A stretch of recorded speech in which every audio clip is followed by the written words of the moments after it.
From childhood, we hear the same promise: study, work, achieve success, find love, and then finally, you will be happy. But what if that promise is wrong? What if the constant pursuit of happiness is exactly what makes us more anxious, frustrated, and empty? For more than 2,000 years, some of the greatest philosophers and thinkers in history have challenged this idea. From Schopenhauer to Nietzsche, from Buddha to Seneca, they reached a surprising conclusion. Perhaps happiness was never the true goal of life. In this video, you will explore the deepest philosophical critiques of happiness and discover why so many wise thinkers believed that chasing this ideal might be one of the biggest mistakes a person can make. Get ready to question everything you were taught about what it means to live well. Arthur Schopenhauer may have been one of the most honest philosophers when talking about happiness, mainly because he rejected the idea that human life naturally moves toward pleasure.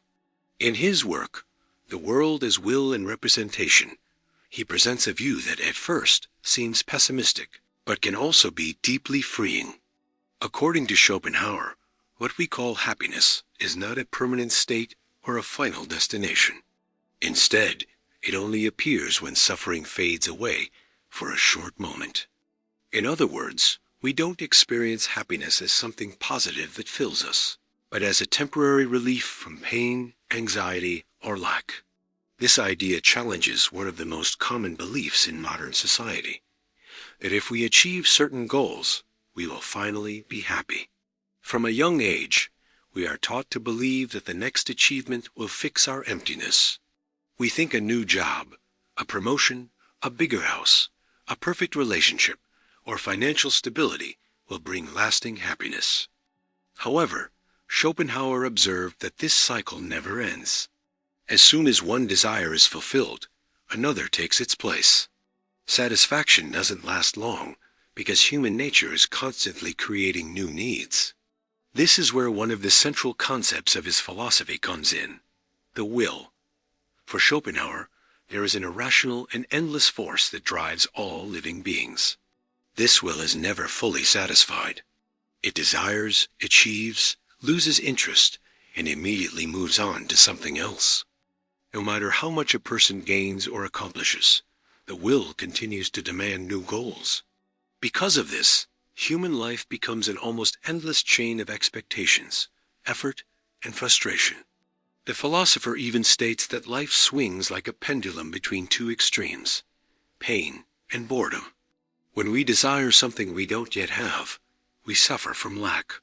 When we finally get what we wanted, satisfaction quickly disappears and gives way to emptiness. Then a new desire appears, restarting the cycle. This image of the pendulum became one of Schopenhauer's most famous metaphors because it describes an experience many people recognize in their own lives. Think for a moment about how many times you have waited anxiously for a goal. Maybe it was a diploma, a car, a trip, or another important dream. For months or even years, that goal felt like the answer to everything you were missing. But after achieving it, how long did that feeling of fulfillment last? Days? Weeks? Maybe a few months. Soon, another goal took its place in your mind. This doesn't mean your achievements have no value. What Schopenhauer invites us to see is that they rarely manage to permanently fill the inner restlessness within us. This reflection may sound harsh, but it has a surprisingly practical consequence. If we understand that absolute happiness is an impossible promise, we stop demanding from life something it was never meant to give.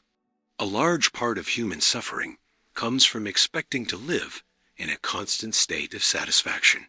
When that expectation fails, we believe something is wrong with us, when in Schopenhauer's view, this failure is part of human nature itself. This perspective also helps explain why so many people remain dissatisfied even after achieving success, wealth, or recognition. From the outside, everything looks perfect. But internally, the will keeps producing new desires. The mind starts wanting more status, more security, more recognition, or new challenges. What once felt extraordinary quickly becomes ordinary. The extraordinary becomes routine, and routine loses its ability to create excitement. Schopenhauer was not saying we should give up all our dreams or live without goals. His point was different. He wanted to show that placing all hope for happiness in external achievements builds life on unstable ground. There will always be another desire, another concern, or another absence replacing the previous one. As long as we believe the next achievement will permanently end our dissatisfaction, we remain trapped in a race that never reaches the finish line. There is a phrase often associated with Schopenhauer's thinking that summarizes this idea well. All satisfaction is negative. It consists in the removal of pain or deprivation. Although expressed in different translations of the world as will and representation, the meaning remains the same. Pleasure does not appear as a permanent force added to life. It only arises when a need temporarily stops bothering us. We eat and feel relief from hunger. We rest after exhaustion and feel calm. We solve an important problem and experience peace. But inevitably, new needs will arise. Despite this strict view, Schopenhauer also pointed out ways to reduce the power of the will over our lives. One of them was aesthetic contemplation. In front of a great work of art, a deeply moving piece of music, or the beauty of nature, a person could experience brief moments in which they stop wanting. During these moments, the mind is not focused on gains, losses, or future goals. It simply contemplates. For Schopenhauer, these moments had immense value precisely because they temporarily suspend the constant pressure of the will. Another path was the development of compassion. By recognizing that all human beings are also trapped in suffering and endless desires, a deeper understanding of the human condition emerges.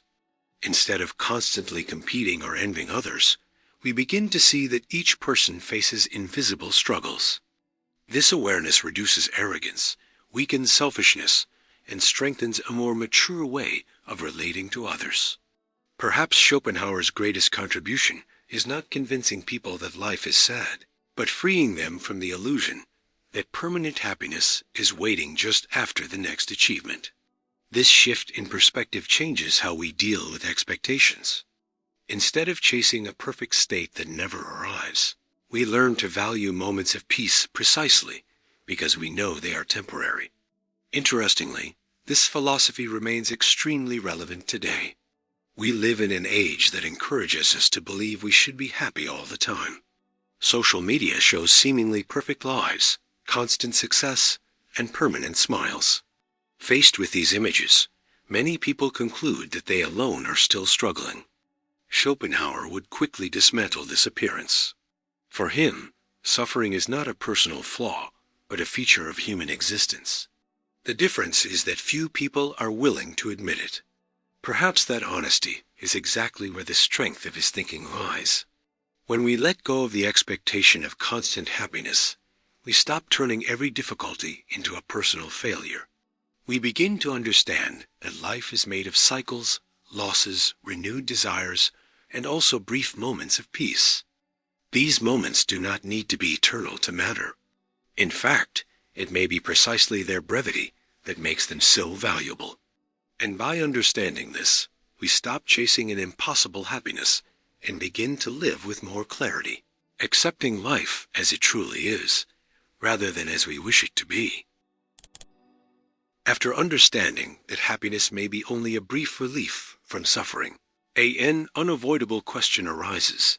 If life was not made to provide constant comfort, then what is actually worth pursuing? Friedrich Nietzsche offers a radical answer. Instead of placing happiness at the center of existence, he argues that the real mission of human beings is to become what they are capable of becoming. To do that, one must accept risk, pain, failure, and the challenges that come with real growth. In his work, Thus Spoke Zarathustra, Nietzsche does not present happiness as the ultimate goal of life, but as a secondary result of a life lived with intensity and authenticity. For Nietzsche, there is a serious danger hidden in the obsessive desire for a comfortable life. When the main priority is to avoid suffering, people also avoid everything that requires courage. And it is precisely in the hardest moments that human beings discover abilities they would never know if they stayed in safety. The constant pursuit of comfort may seem reasonable, but according to the philosopher, it weakens the spirit. A life protected from pain is also a life deprived of its greatest transformations. This criticism still feels very relevant today. We live in a time that links happiness to the absence of problems.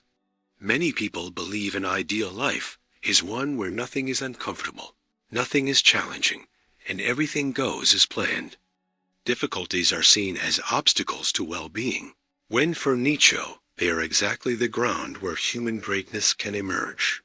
It is not during easy times that someone discovers who they really are. It is when everything seems to fall apart that character is truly tested. Nietzsche observed that most people prefer to stay in a predictable life because it gives them a sense of safety. However, this safety comes with a silent cost, the loss of their own potential. How many dreams never exist because they seem too difficult? How many talents remain hidden because they would require facing criticism, rejection, or failure? Slowly, the fear of suffering starts to guide every choice. A person stops building their life and starts only managing their fears. In Thus Spoke Zarathustra, Nietzsche presents one of the most famous ideas in his philosophy. Human beings must constantly overcome themselves. This overcoming does not mean dominating others or gaining power over the world. It means defeating your own limitations, challenging your habits, and refusing comfort. The real battle happens inside each person. It is a constant struggle between staying where it is safe or accepting the transformation needed to grow. This idea appears clearly in a well-known phrase often linked to Nietzsche. You must have chaos within you to give birth to a dancing star. The image is powerful because it shows that creating something extraordinary requires going through disorder, doubt, and suffering. Before a new version of ourselves can appear, many old certainties must disappear. Growth almost never happens in completely calm environments. It requires passing through moments where everything feels uncertain. Because of this, Nietzsche deeply distrusted philosophies that promised happiness based only on peace and comfort.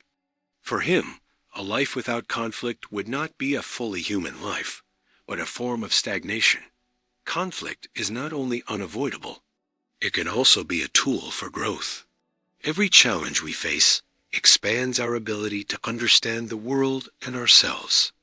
Every obstacle overcome strengthens something that comfort alone can never develop. This does not mean seeking suffering for its own sake.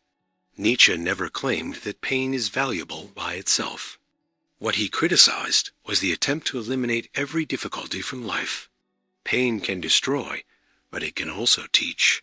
Everything depends on how it is faced. Some people come out of hardship weaker than before. Others discover, precisely in adversity, strengths they never knew they had. One of Nietzsche's greatest contributions is showing that a meaningful life is not measured by how many happy moments we have, but by the depth of the experiences we live. A person can smile every day and still feel empty inside. Another can go through major hardships and still find deep meaning in their journey. The difference lies in what each person chooses to build, not in how much comfort they manage to collect. This idea also appears in Nietzsche's criticism of conformity. He believed many people live according to social expectations, without ever asking whether that life truly matches their own values. They work only to meet standards, repeat opinions to be accepted, and avoid any decision that could lead to rejection. Slowly, they stop living authentically. Instead of creating their own identity, they become reflections of other people's expectations. For Nietzsche, this represents a silent surrender of greatness. The fear of making mistakes, disappointing others, or being different prevents many people from discovering what they could truly become. Instead of choosing the most honest path, they choose the safest one. However, safety and fulfillment do not always go together. Often, everything that deeply transforms a life requires entering unknown territory. Another key concept in his philosophy is amor fati, a Latin expression meaning love of fate. Nietzsche proposes something extremely challenging, not only accepting what happens, but learning to love every experience in life, including the painful ones. This does not mean enjoying suffering itself, but recognizing that every difficulty has played a role in shaping who we are. If we removed all the hard moments from our story, we would likely also remove much of our maturity. This perspective completely changes how we see failure. Instead of viewing it only as defeat, failure becomes part of the natural process of growth. Those who never fail rarely take risks. Those who never face rejection may never have tried something truly important. Nietzsche invites us to abandon the obsession with immediate success and develop a much deeper kind of courage. The courage to keep creating your life, even when everything feels against you. This message becomes even more powerful in the modern world. We are constantly encouraged to avoid discomfort. Apps promise instant solutions. Short content offers ready-made answers. And social media shows carefully edited versions of reality. There is little space left for slow processes, difficult learning, and inevitable mistakes. We create the expectation that happiness should come without effort, even though human experience shows the opposite. Nietzsche would probably say that we are confusing ease with fulfillment. The more we try to eliminate difficulty from life, the fewer chances we have to develop courage, discipline, creativity, and resilience. These qualities do not appear on their own. They are built exactly in the moments when continuing feels harder than giving up. There is another famous Nietzsche quote that captures this idea perfectly. That which does not kill us makes us stronger. Although it is often repeated as a simple motivational slogan, its philosophical meaning is much deeper. It expresses the idea that adversity can increase our inner strength when we manage to turn it into learning. It is not pain itself that makes us stronger automatically, but how we choose to respond to it.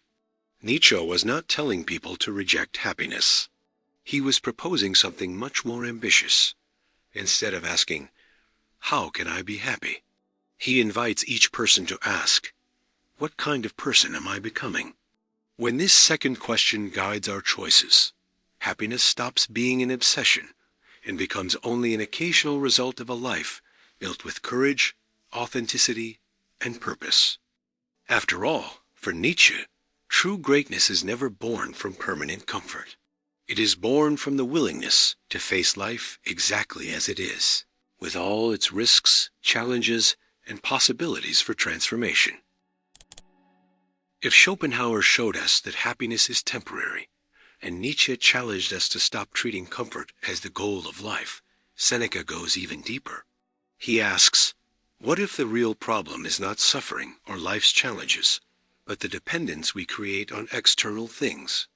In his letters to Lucilius, the Stoic philosopher says that most people live like slaves because they hand over their peace of mind to things they cannot control. For Seneca, as long as happiness depends on money, other people's approval, luck, or circumstances, it can never truly belong to us. This idea is still striking almost 2,000 years later. Just look at how many people tie their sense of well-being to outside events. They tell themselves, "I'll be happy when I get that job. I'll be happy when I meet the right person. I'll be happy when I have more money. I'll be happy when my life is finally in order." The problem is that this moment never seems to arrive. And when it does, it doesn't last. Soon, a new demand appears, a new worry, and another reason to delay happiness once again. Seneca saw a hidden trap in this way of living. Every time we place our peace in something that can be taken away, we also give away our freedom. Those who depend on wealth for security live in fear of poverty. Those who depend on fame fear being forgotten. Those who depend on praise start shaping their entire lives around other people's opinions. Slowly, we stop acting according to our principles and start acting according to what we think others expect from us. That is why Seneca uses the idea of slavery, even if only indirectly. He is not talking about visible chains, but invisible bonds that limit our autonomy. We can own many material things and still be deeply dependent on them. At the same time, someone with very little can have an inner freedom that no amount of money can buy. For the Stoics, true wealth was never measured by what a person owns, but by their ability to remain calm in the face of life's constant changes. This perspective requires a radical shift in mindset.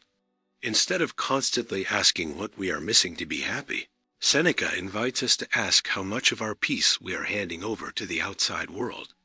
After all, if one negative comment can ruin your entire day, if one financial loss destroys all your hope, or if one rejection makes you feel worthless, then your happiness may never have truly belonged to you in the first place. In one of his most well-known reflections in the letters to Lucilius, Seneca writes, "He is happy who has learned to desire what he has." This may sound simple, but it carries a deep criticism of endless desire. The philosopher is not encouraging laziness or lack of ambition. His point is different. He observes that the human mind has a constant tendency to ignore what it already has and focus entirely on what it does not have yet. As a result, we live in a constant feeling of lack. This pattern is easy to recognize in our own lives. We often spend years wanting to achieve a specific goal. When we finally reach it, the joy doesn't last long because our attention has already moved to something bigger. Soon, what once felt extraordinary becomes normal. Gratitude fades and anxiety returns. Seneca saw this as an endless source of suffering. For this reason, Stoicism does not ask us to abandon personal goals, but to change our relationship with them.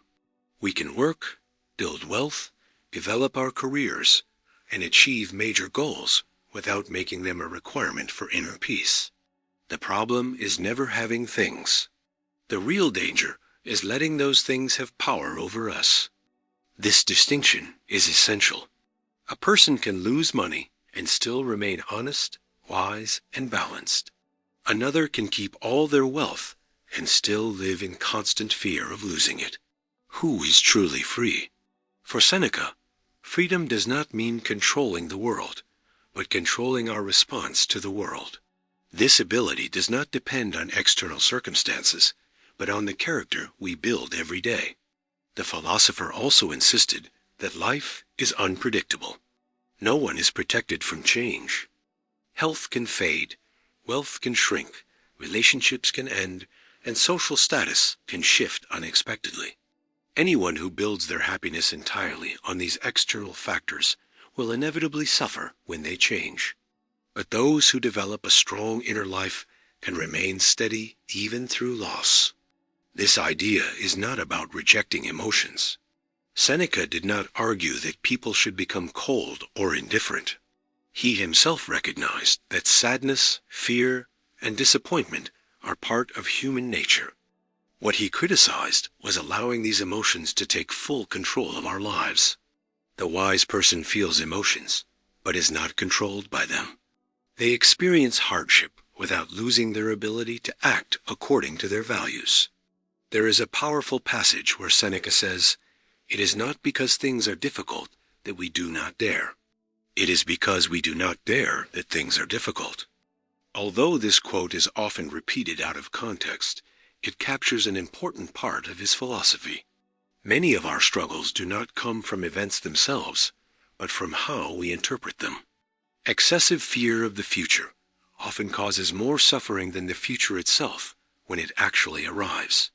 This observation still feels extremely relevant today. How many nights of sleep are lost imagining problems that never happen? How many opportunities are abandoned out of fear of failure? How many conflicts grow simply because we expect the worst?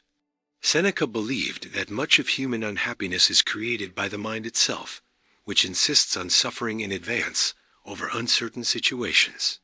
Another key teaching in the letters to Lucilius is the value of simplicity. Seneca did not reject comfort, But he warned about the danger of turning luxury into a necessity. The more artificial needs we create, the more vulnerable we become. Those who believe they need countless things to live well end up constantly worried about maintaining them. On the other hand, those who learn to live simply discover a kind of freedom that does not depend on material abundance. This simplicity is not voluntary poverty or rejection of progress. It is independence. It is the ability to recognize that our value does not increase when we gain more things, nor does it decrease when we lose some of them. A person begins to define their identity by character rather than possessions.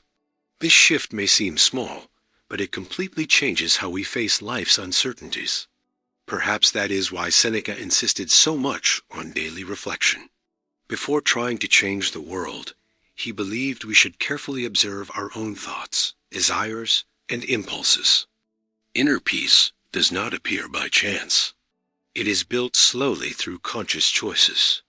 Every time we resist the urge to depend on others' approval, we strengthen our freedom.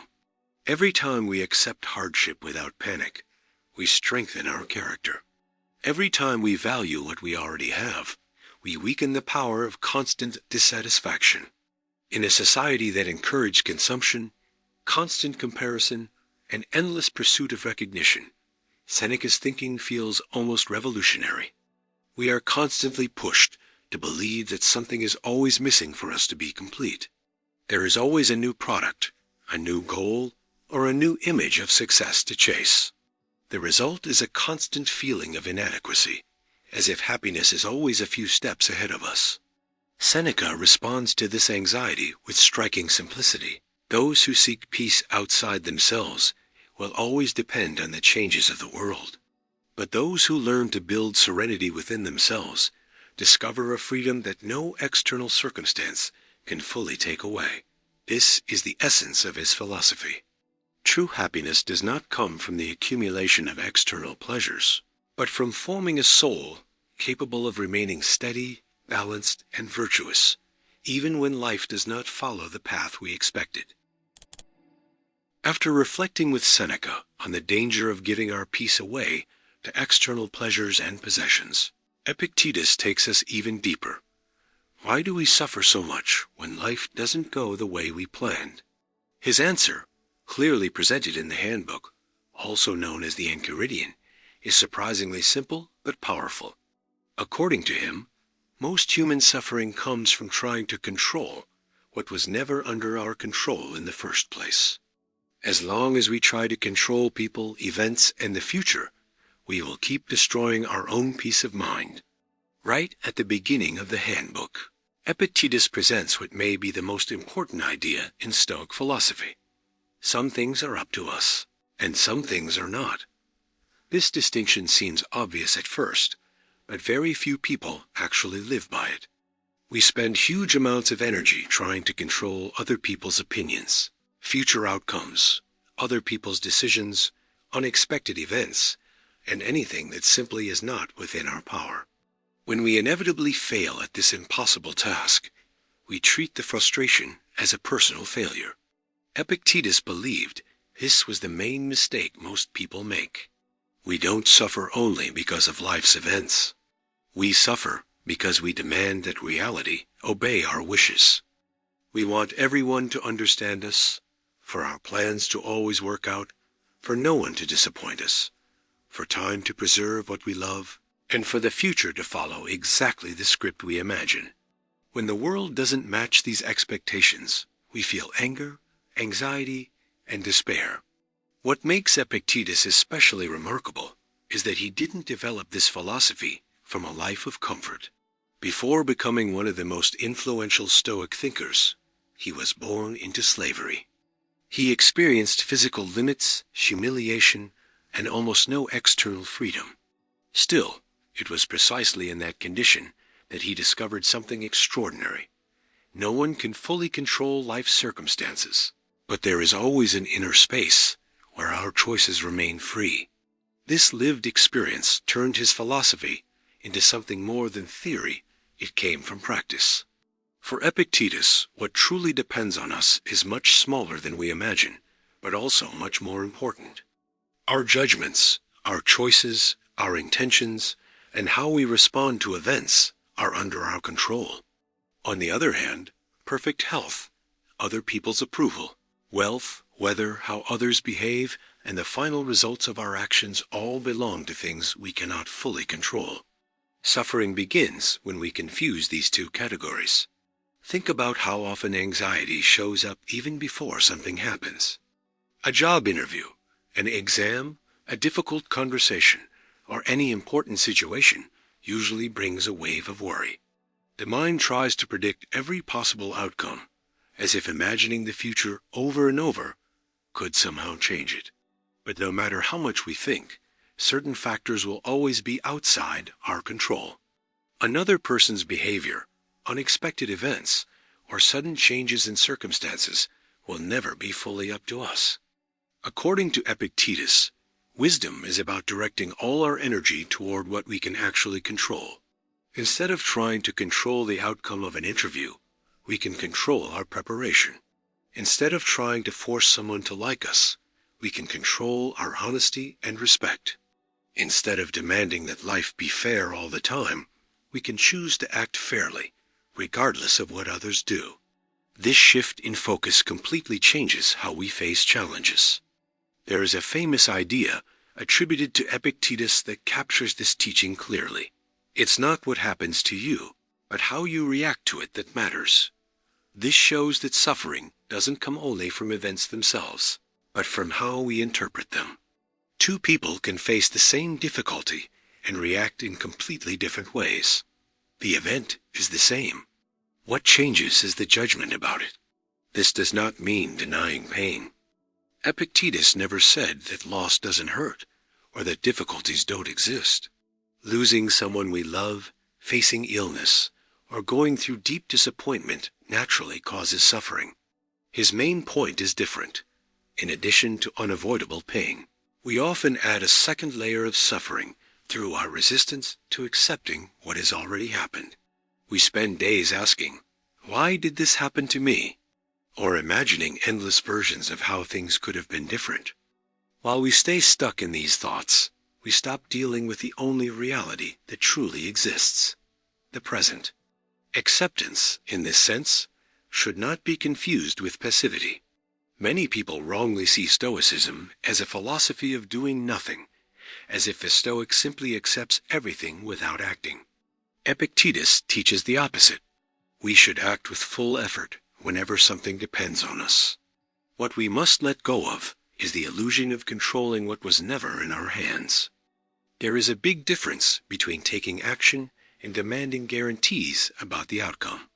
This distinction becomes especially important in relationships. Many conflicts come from trying to control other people.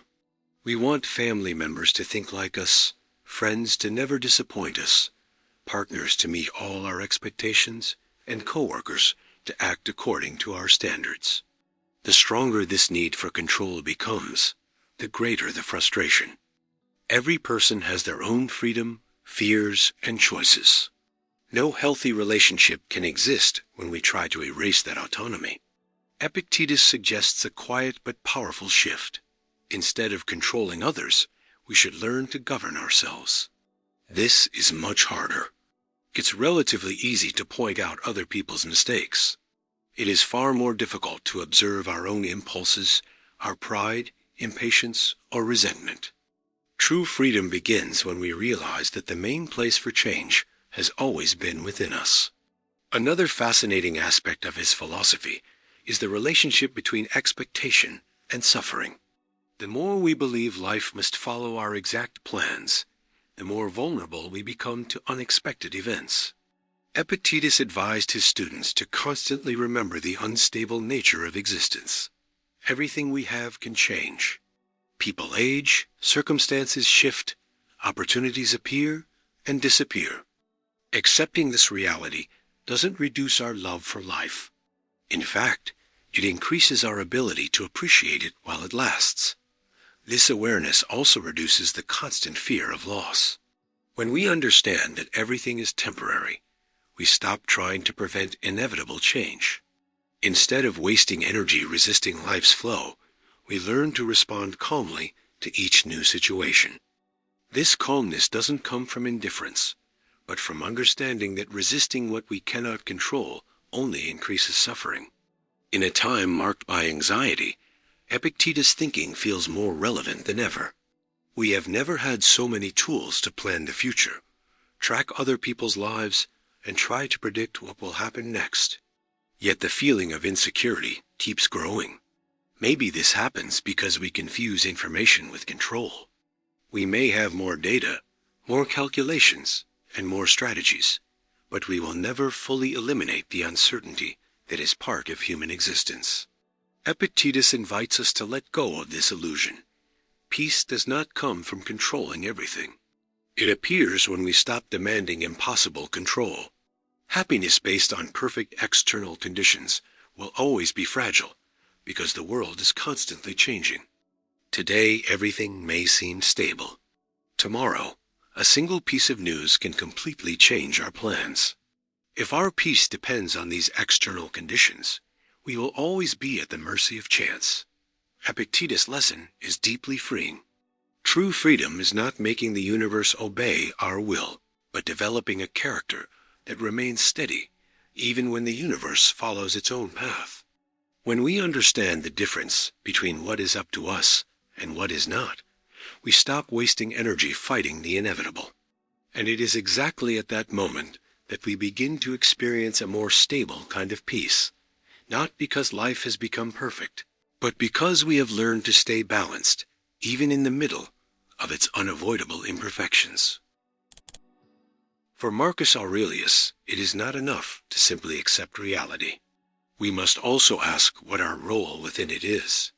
In his Meditations, written not for an audience, but as a personal journal of reflections, the Roman emperor records an idea that challenges how many people think about happiness. We should not live in search of pleasant emotions, but in search of right action. True peace does not come from what we feel, but from how we choose to live. This difference may seem small, but it completely changes how we see life. Today, it is common to hear that we should follow our hearts, do what makes us happy, or only do what feels good. Marcus Aurelius did not deny that happy moments matter, but he believed that making happiness our main goal makes us emotionally unstable. After all, emotions constantly change. Some days we wake up motivated. Other days we feel tired or discouraged for no clear reason. If our decisions depend only on how we feel in each moment, our lives will be controlled by something extremely unstable. As Emperor of Rome, Marcus Aurelius faced wars, plagues, political crises, and personal losses. His daily life was far from comfortable. Even so, his reflections show a constant effort to maintain inner calm. Instead of asking, "How can I be happy today?" he seemed to ask, "What is the right thing to do in the situation life has placed in front of me?"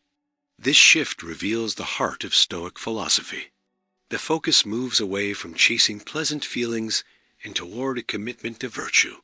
For the Stoics, virtue does not mean moral perfection or a life without mistakes. It means acting with wisdom, justice, courage, and self-control, even when it is difficult. It is doing what is right, not because it brings recognition or immediate pleasure, but because it reflects the best part of human nature. Marcus Aurelius believed that true peace comes when our actions are aligned with these principles. A clear conscience is worth more than any temporary satisfaction. This way of thinking strongly contrasts with the logic common in many modern societies. We are often encouraged to avoid anything uncomfortable and to walk away from anything that requires long-term effort.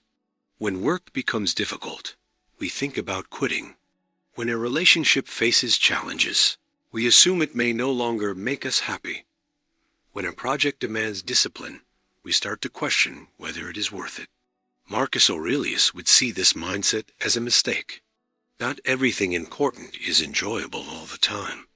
Many of life's most meaningful responsibilities require persistence precisely on the days when motivation disappears. In Meditations, we find a passage that captures this idea clearly.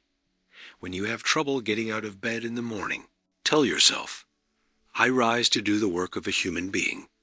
This is not just a message about discipline. It reflects a deeper understanding of duty. Marcus Aurelius did not see work only as an obligation imposed by society, but as an expression of human nature itself. Just as a tree produces fruit and a river follows its course, a human being finds fulfillment by carrying out their role with integrity. This does not mean living trapped under external demands. The duty Marcus Aurelius speaks of is not blind submission to society's expectations. It is the responsibility each person has to develop their character and contribute in the best way they can to the world around them. The focus shifts away from external rewards and toward the quality of the action itself. When we do what is right only for recognition, our peace still depends on others. But when we act because we believe in the value of what we are doing, we develop much greater stability. This mindset also changes how we relate to success and failure. If the main goal is to act with virtue, then the final outcome is no longer the only measure of value. We can put full effort into something and still face an unfavorable result. That does not mean our effort was meaningless. Marcus Aurelius constantly reminded himself that we control our actions, but not fully the results. The real failure is not in losing a battle, but in abandoning our principles in order to try to win it. This attitude requires great inner strength. It is much easier to act correctly when everything is going well. The challenge comes when we are unfairly criticized, when our plans fall apart, or when dishonest people seem to succeed. In these moments, there is a temptation to respond in the same way, to give up our values, or to believe that doing the right thing is not worth it. Marcus Aurelius counters this temptation by reminding himself that other people's behavior belongs to them. Our responsibility is to take care of our own character. There is another famous passage from the Meditations that reinforces this idea. The best revenge is not to be like your enemy. In this statement, Marcus Aurelius shows that true victory is not defeating others, but preserving your own integrity. When we allow other people's wrongdoing to shape our behavior, we hand over control of our character. Virtue is no longer our choice, but something dictated by circumstances. Another essential part of his philosophy is awareness of impermanence. Marcus Aurelius often reminded himself that everything passes. Power, wealth, fame, and even life itself are temporary. This reminder was not meant to cause sadness, but to provide perspective. If everything is temporary, it makes little sense to spend life chasing only short-lived emotions. Instead, we should focus our energy on what remains with us while we live, the kind of person we choose to be.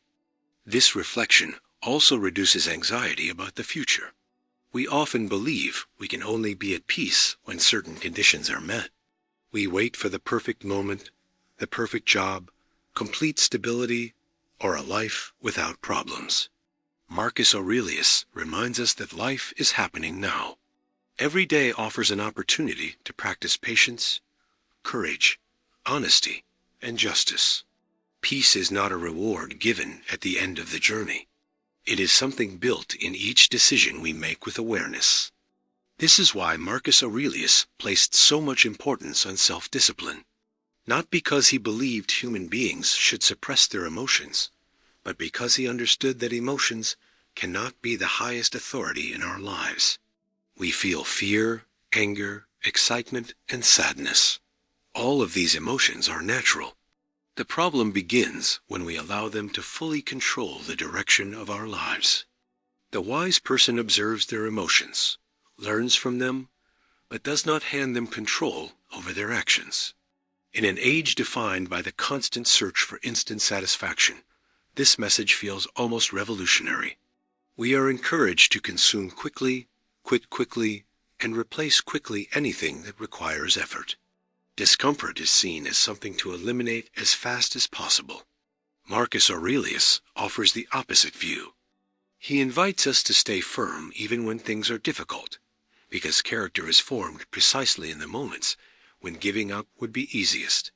Perhaps Marcus Aurelius' greatest contribution is showing us that happiness, when directly pursued, often slips away. The more we try to capture it as a permanent emotion, the more unstable it becomes. But when we focus instead on living with virtue, responsibility, and integrity, something interesting happens. The mind becomes calmer. The conscience feels lighter. The constant need for approval decreases. Gradually, a deeper sense of serenity appears, one that is far more stable than any temporary excitement. Marcus Aurelius teaches us that a well-lived life is not the one that collects the most happy moments, but the one in which each action reflects the best of our nature. Peace does not come because the world finally matches our desires, nor because every emotion has become pleasant. It comes when we know that, regardless of circumstances, we continue choosing to act with wisdom, courage, justice, and balance. It is in this quiet commitment to virtue that we find a peace no external change can fully destroy. Buddha does not only say that happiness is temporary, or that it should not be the main goal of life. He goes further. In his teachings preserved in the Dhammapada, we find an idea that directly challenges the way we usually live. The obsessive desire to be happy can itself become the source of suffering. The more desperately we try to hold on to happiness, the more it seems to slip away. This may sound contradictory. After all, isn't it natural to want to be happy? Buddha never rejected joy, peace, or well-being. The problem, according to him, is not happiness itself, but the attachment we develop toward it. There is a deep difference between experiencing happy moments and believing those moments must last forever. It is exactly when we try to turn something temporary into something permanent that suffering begins. To understand this idea, we need to understand one of the core principles of Buddhist thought: impermanence. Everything that exists is constantly changing. People change, relationships change, our bodies change, our thoughts change, and even what seems completely stable today will one day no longer exist. This is not a pessimistic view of reality, but a description of life itself. The problem is that our minds often act as if everything could stay exactly the same forever. When we experience a moment of happiness, the desire to extend it appears immediately. We want success to never end, relationships to stay exactly as they are, youth to last forever, and health to never decline. But reality moves in a different direction. Life keeps changing, whether we want it to or not. It is in this clash between the desire for permanence and the impermanent nature of existence that suffering arises. In the Dhammapada, we find a simple line that captures this teaching. From craving comes suffering. From craving comes fear. For one free from craving, there is no suffering or fear. This statement is often misunderstood. Buddha is not saying we should have no goals or stop loving people. What he questions is possessive attachment, the need to control reality so it constantly matches our expectations. Think about how the mind usually works when something good happens. Instead of simply living the moment, we immediately start thinking about the future. Fear of loss appears. Anxiety about keeping things the same grows, and worry about what could go wrong takes over. Strangely, even pleasure becomes mixed with insecurity. The stronger the attachment, the stronger the fear of losing it. This pattern does not only appear in major life events. It is present in everyday experiences as well. We buy something we wanted for a long time and feel happy. Soon after, it no longer excites us the same way. We achieve an important goal at work, and our attention quickly shifts to the next one. We receive recognition and then begin to fear the day it might disappear. The mind rarely stays at peace because it is always trying to hold on to something that, by nature, will change. Buddha carefully observed this mechanism during his own journey. Before his spiritual path, he lived surrounded by comfort, wealth, and privilege. Even so, he realized none of these conditions were enough to remove human unease. When he encountered illness, aging, and death, he understood that no pleasure could stop the inevitable changes of existence. This insight led him to abandon the search for external satisfaction and begin a deeper investigation into the origin of suffering. One of the central concepts in this investigation is tanha, often translated as craving or endless desire. This is not only desire for material things. It is the mind's tendency to constantly want reality to be different from what it is. We want to extend what we like, immediately remove what we dislike, and control events that were never under our control in the first place. This constant struggle against the natural flow of life creates ongoing tension. Notice how this idea differs from earlier philosophers. Schopenhauer showed that desires never truly end. The Stoics taught us to focus only on what we can control. Buddha goes even deeper by showing that suffering does not come only from impossible desires, but from the illusion that we can find permanent happiness in a world that is always changing. This does not mean life should be lived with indifference. In fact, it is the opposite. Buddha taught that precisely because everything is temporary, we should learn to experience each moment fully. When we stop trying to hold on to happy moments, we begin to appreciate them more deeply. The beauty of a flower does not depend on it lasting forever. A sunset does not lose its value because it ends. A meaningful conversation does not become less important because it is over. The problem was never impermanence. The problem is our resistance to it. This understanding also changes how we relate to difficulties. Instead of believing that pain will last forever, we learn that it is also part of the constant movement of life. Just as joy passes, suffering also passes. No emotional state is permanent.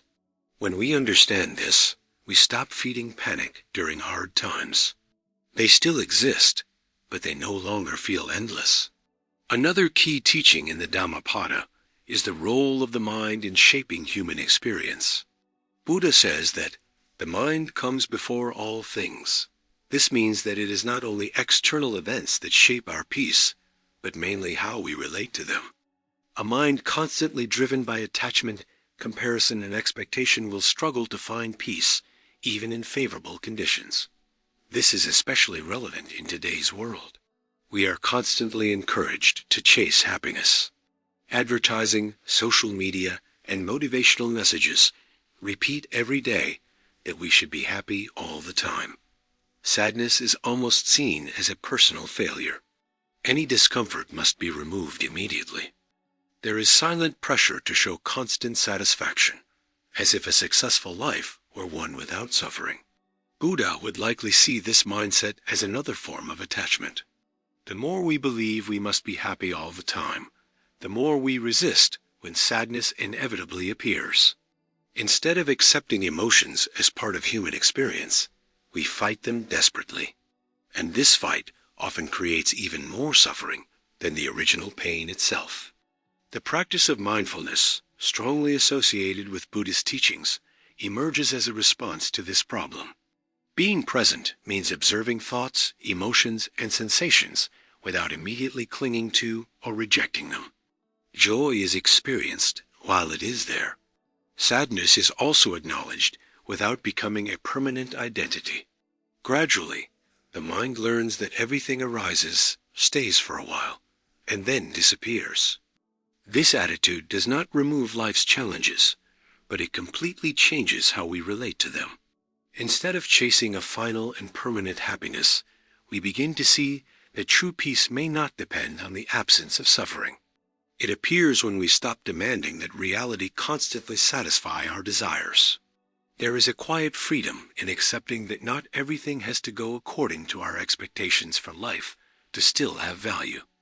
Buddha challenges the modern idea of happiness, not because happiness is bad, but because turning it into a permanent obligation distances us from the very peace we are looking for. The more we try to hold on to pleasant moments, the more afraid we become of losing them. The more we resist inevitable change, the more painful it becomes. True peace does not come when we finally achieve an unending happiness. It comes when we understand that everything passes and still choose to live each moment with awareness, balance, and non-attachment. It is in letting go of the need to control happiness that we paradoxically begin to experience a much deeper form of inner freedom.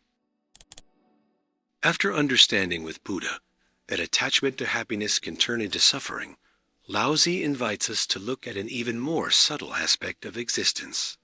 The problem may not only be what we desire, but how we try to get what we desire. Instead of constantly trying to control every detail of life, the Chinese sage offers an idea that deeply challenges modern thinking. The more we try to force things, the further we move away from peace.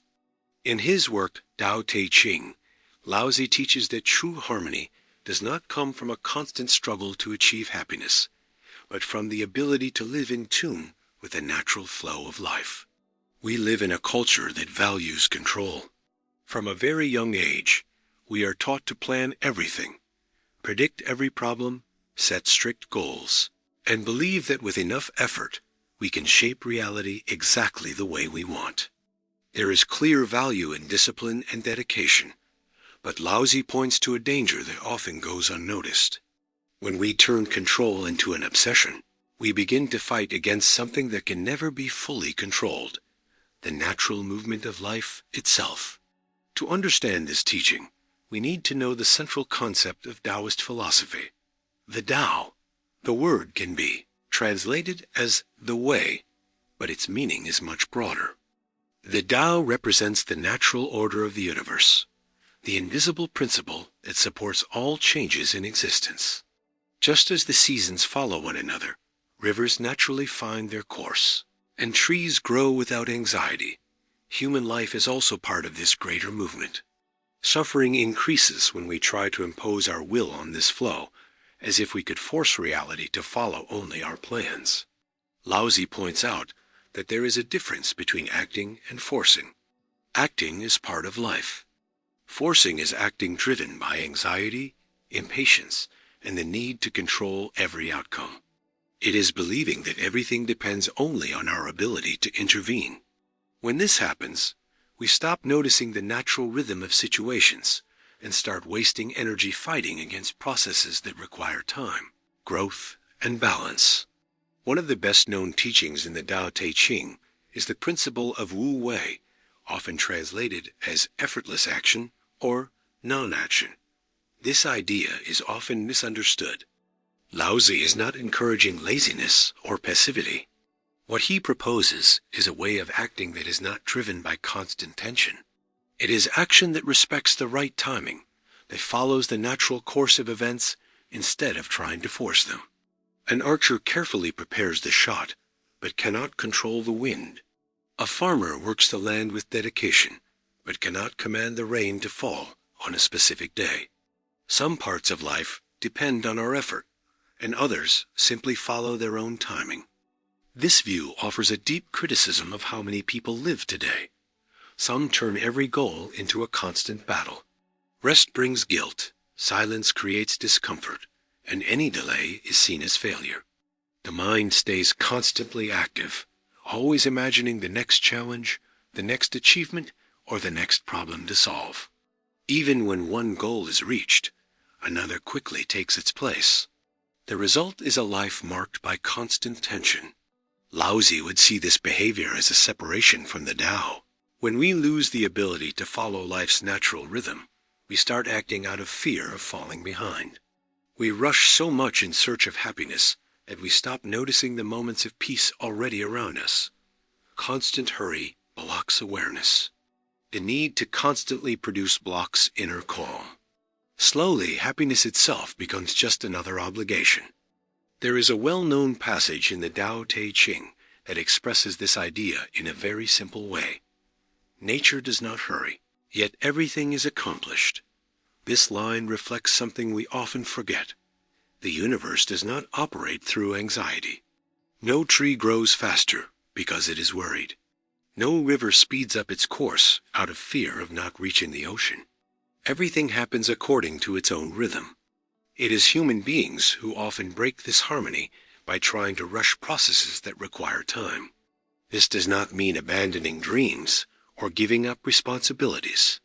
Laozi does not teach inactivity, but rather the wisdom of recognizing when effort stops being productive and becomes unnecessary strain. There are situations where we insist so much on controlling outcomes that we end up damaging exactly what we were trying to protect. A relationship can become suffocating when we try to control every behavior of the other person. A project can lose creativity when everything must happen under constant pressure. Even our health can suffer when we live as if slowing down is never allowed. Another important aspect of Laozi's philosophy is his appreciation of simplicity. For him, many human conflicts arise because we make simple things complicated. We create artificial desires, constantly compare ourselves to others, and start believing we always need more in order to finally feel at peace. The more expectations we accumulate, the harder it becomes to experience contentment.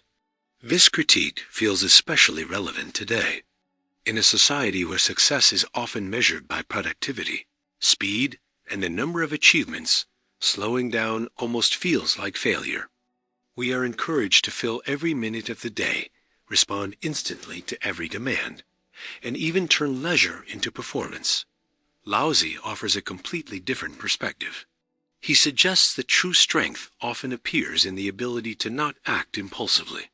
This idea appears in another famous passage from the Tao Te Ching. Those who stand on tiptoe do not stand firmly. The image is simple but deeply symbolic. Those who constantly try to go beyond their natural balance lose stability. The attempt to speed up life all the time produces the opposite of what we want. Instead of more fulfillment, we find exhaustion. Instead of clarity, confusion. Instead of peace, anxiety. Laozi also frequently uses water as a metaphor for wisdom. Water does not fight against rocks. It flows around obstacles, adapts to the terrain, and because of its flexibility, it is able to cross mountains over time. What seems weak reveals extraordinary strength. This teaching challenges the idea that only rigidity represents power. Often, it is adaptability that makes someone truly strong. This metaphor is highly relevant to everyday life. Not all challenges require direct confrontation. There are moments when pushing harder only increases conflict. In other situations, changing direction is far wiser than holding on out of pride. Adapting does not mean giving up on your values. It means recognizing that reality is always changing and that growth requires flexibility.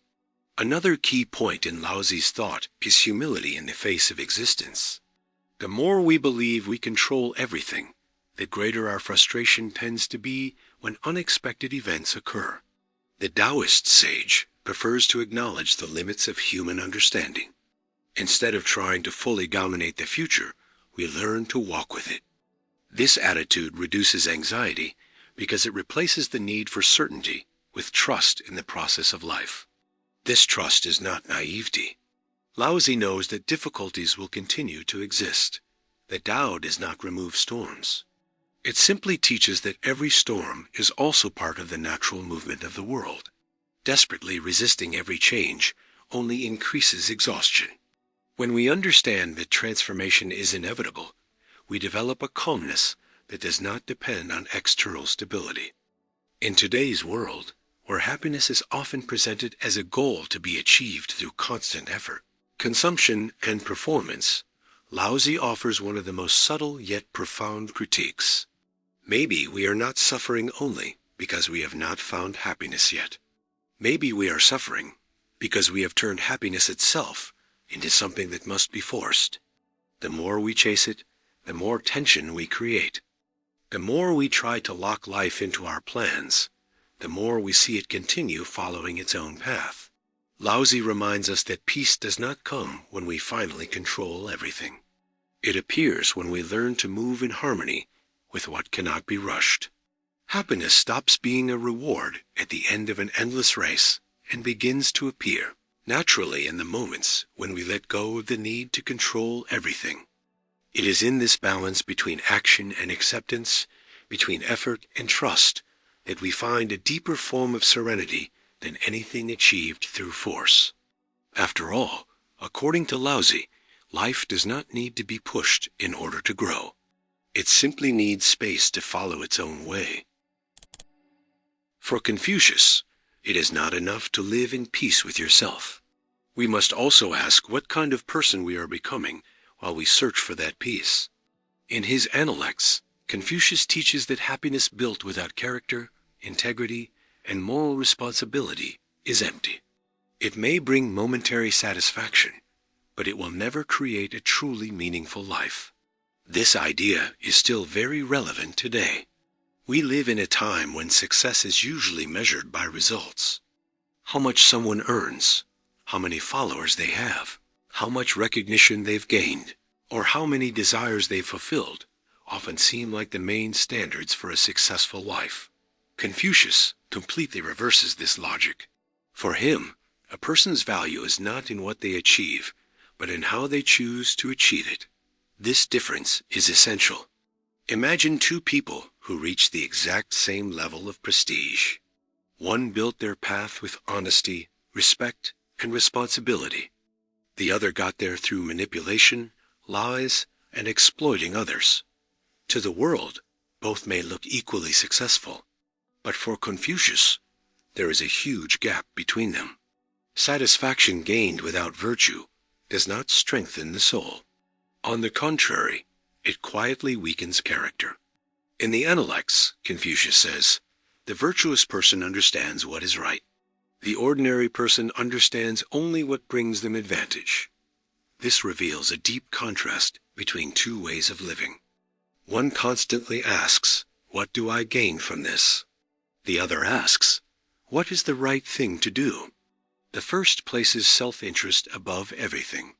The second recognizes that there are principles that should not be compromised, even when doing the right thing requires giving up immediate benefits. This view comes from a very specific understanding of human nature. Confucius believed no one achieves a fulfilling life by living only for themselves. We are beings who grow through relationships with family, friends, community, and society. Because of this, character is not something abstract. It shows itself every day in how we treat others, fulfill our responsibilities, and make our choices. Unlike many philosophies that focus mainly on inner life, Confucius emphasizes concrete actions. It is not enough to say we value honesty. We must act honestly when it would be easier to lie. It is not enough to say we respect others. That respect must appear in small actions, especially when no one is watching. Character is not defined by what we say about ourselves, but by the decisions we make in difficult situations. This perspective leads to an uncomfortable question. How often do we confuse immediate satisfaction with real fulfillment? It is easy to feel pleasure when we gain a quick advantage, avoid responsibility, or choose the most convenient path. However, these choices often leave behind a strange emptiness. This happens because our conscience recognizes when our actions are not aligned with our values. We can convince others for a while, but it is much harder to fool ourselves. Confucius understood that happiness built only on personal desires is extremely unstable. When everything revolves around individual satisfaction, any frustration feels unbearable. The world becomes judged only by how well it matches our expectations. Gradually, we lose the ability to think about the common good, to develop empathy, and to take responsibility beyond our immediate interests. This is why virtue is central in his philosophy. For Confucius, developing good character is not a sacrifice we make in exchange for happiness. It is the path to a meaningful life itself. A virtuous person may face hardship, loss, and suffering, but they preserve something no external circumstance can take away: integrity. That inner stability is worth more than any pleasure gained at the expense of one's conscience. Another key concept in the Analects is Ren, often translated as humanity, kindness, or compassion. Confucius believed that a person's true greatness is shown in how they treat others. It is not just about following rules or social norms. It is about cultivating a genuine attitude of respect, care, and consideration toward those around us.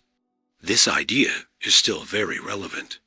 In a society driven by constant competition, we are often encouraged to see others only as rivals or tools for achieving our goals. Confucius proposes the opposite. He believed no personal success is worth building on the destruction of trust, justice, or human dignity. Success that requires giving up your humanity comes at a quiet but heavy cost. There is a well-known saying from Confucius that captures this moral stance. Do not do to others what you would not want done to yourself. Although simple, this principle requires a high level of maturity. Before acting, we are invited to step outside our own self-interest and consider the impact of our choices on others. This reflection strengthens character by reducing selfishness and expanding awareness of consequences. Another important aspect of Confucian philosophy is continuous self-improvement. Confucius never claimed that anyone is born fully virtuous. Character is built daily. Every conversation, decision, mistake acknowledged, and behavior corrected is part of this process. No one becomes righteous all at once.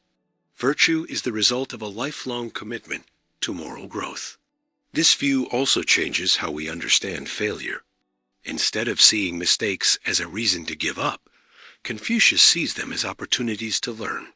The real problem is not failing, but refusing to learn from failure. Those who acknowledge their mistakes show more strength than those who hide them to preserve an image of perfection. In one of the most famous passages of the Analects, Confucius says, "When we see a virtuous person, we should try to imitate them. When we see someone without virtue, we should examine ourselves." This reflects deep humility. Instead of using others' flaws only as a reason for judgment, we are invited to turn every human encounter into an opportunity for personal growth. Even other people's mistakes can serve as a mirror for our own transformation. This ability to reflect on ourselves makes happiness much deeper than any satisfaction based only on external results. After all, achievements can disappear. Wealth can decrease. Fame can end. Social status can change quickly. But character stays with a person in every circumstance. It remains when applause fades and when difficulties appear. It is in those moments that we discover the true value of what we have built throughout life. In today's society, where appearance often receives more attention than substance, Confucius offers an important counterbalance.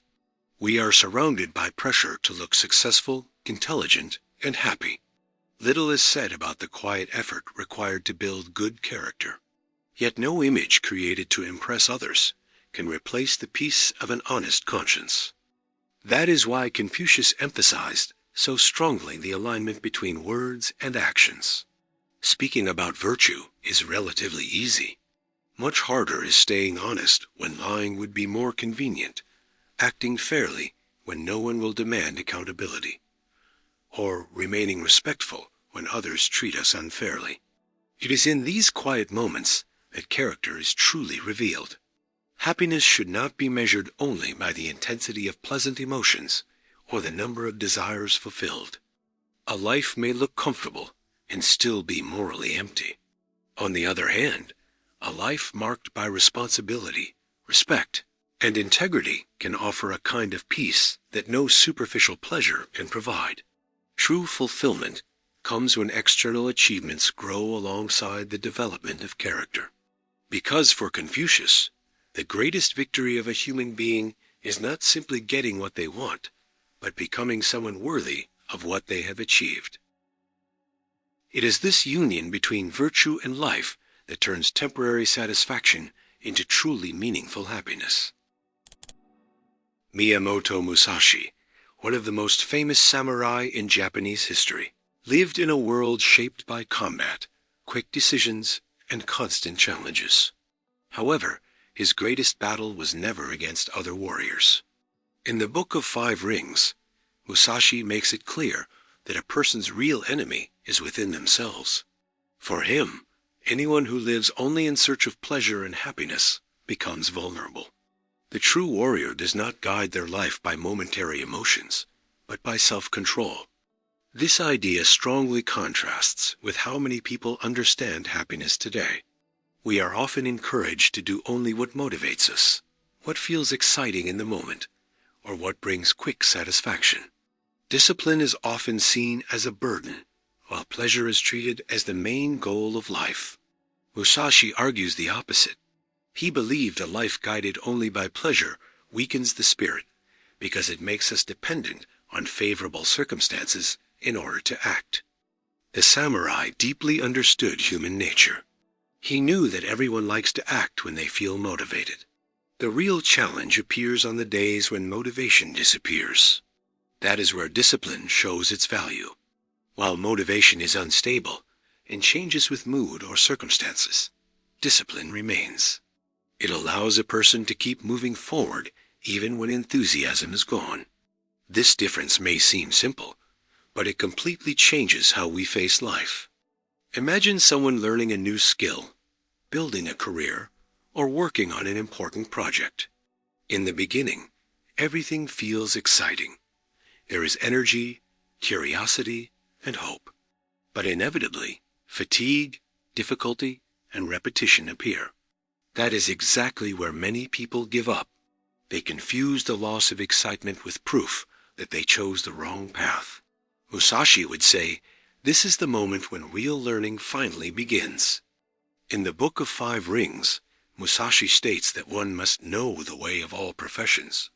This shows that his philosophy goes far beyond swordsmanship. He saw discipline as a way of living.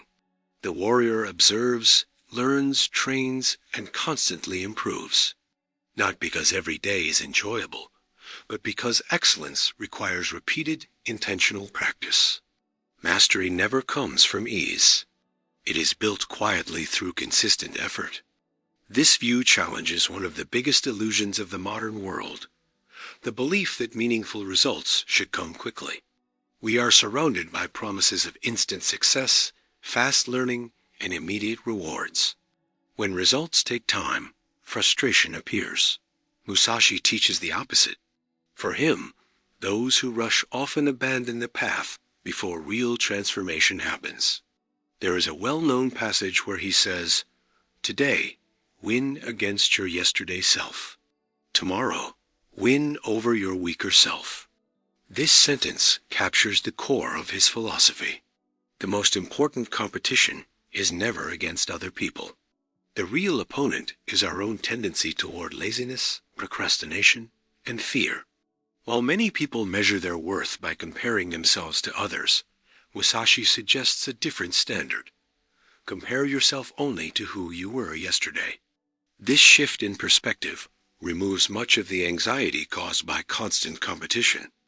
Instead of spending energy trying to outperform everyone around us, we focus on improving ourselves. Every small improvement becomes meaningful. Every strengthened habit becomes a quiet victory. Progress is no longer dependent on external approval, but on staying true to one's path. Another key aspect of Musashi's philosophy is mental clarity.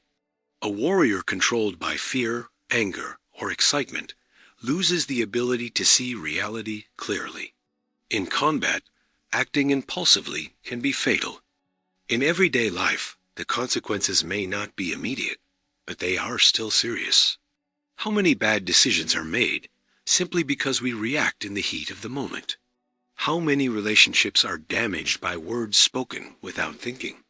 How many opportunities are lost because fear took control? Musashi believed that mastering the mind was far more important than mastering any external skill. The sword was only a tool.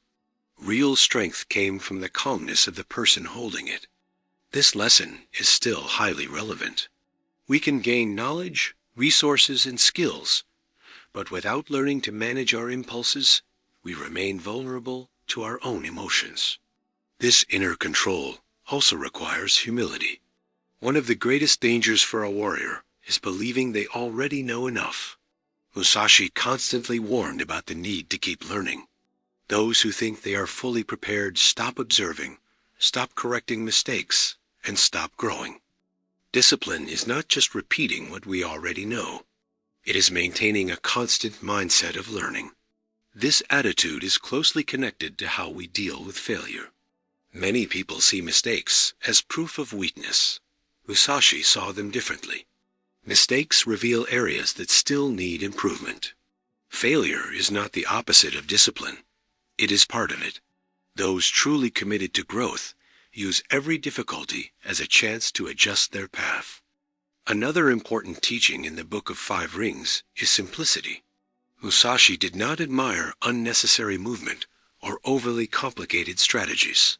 True mastery is doing what is essential with precision.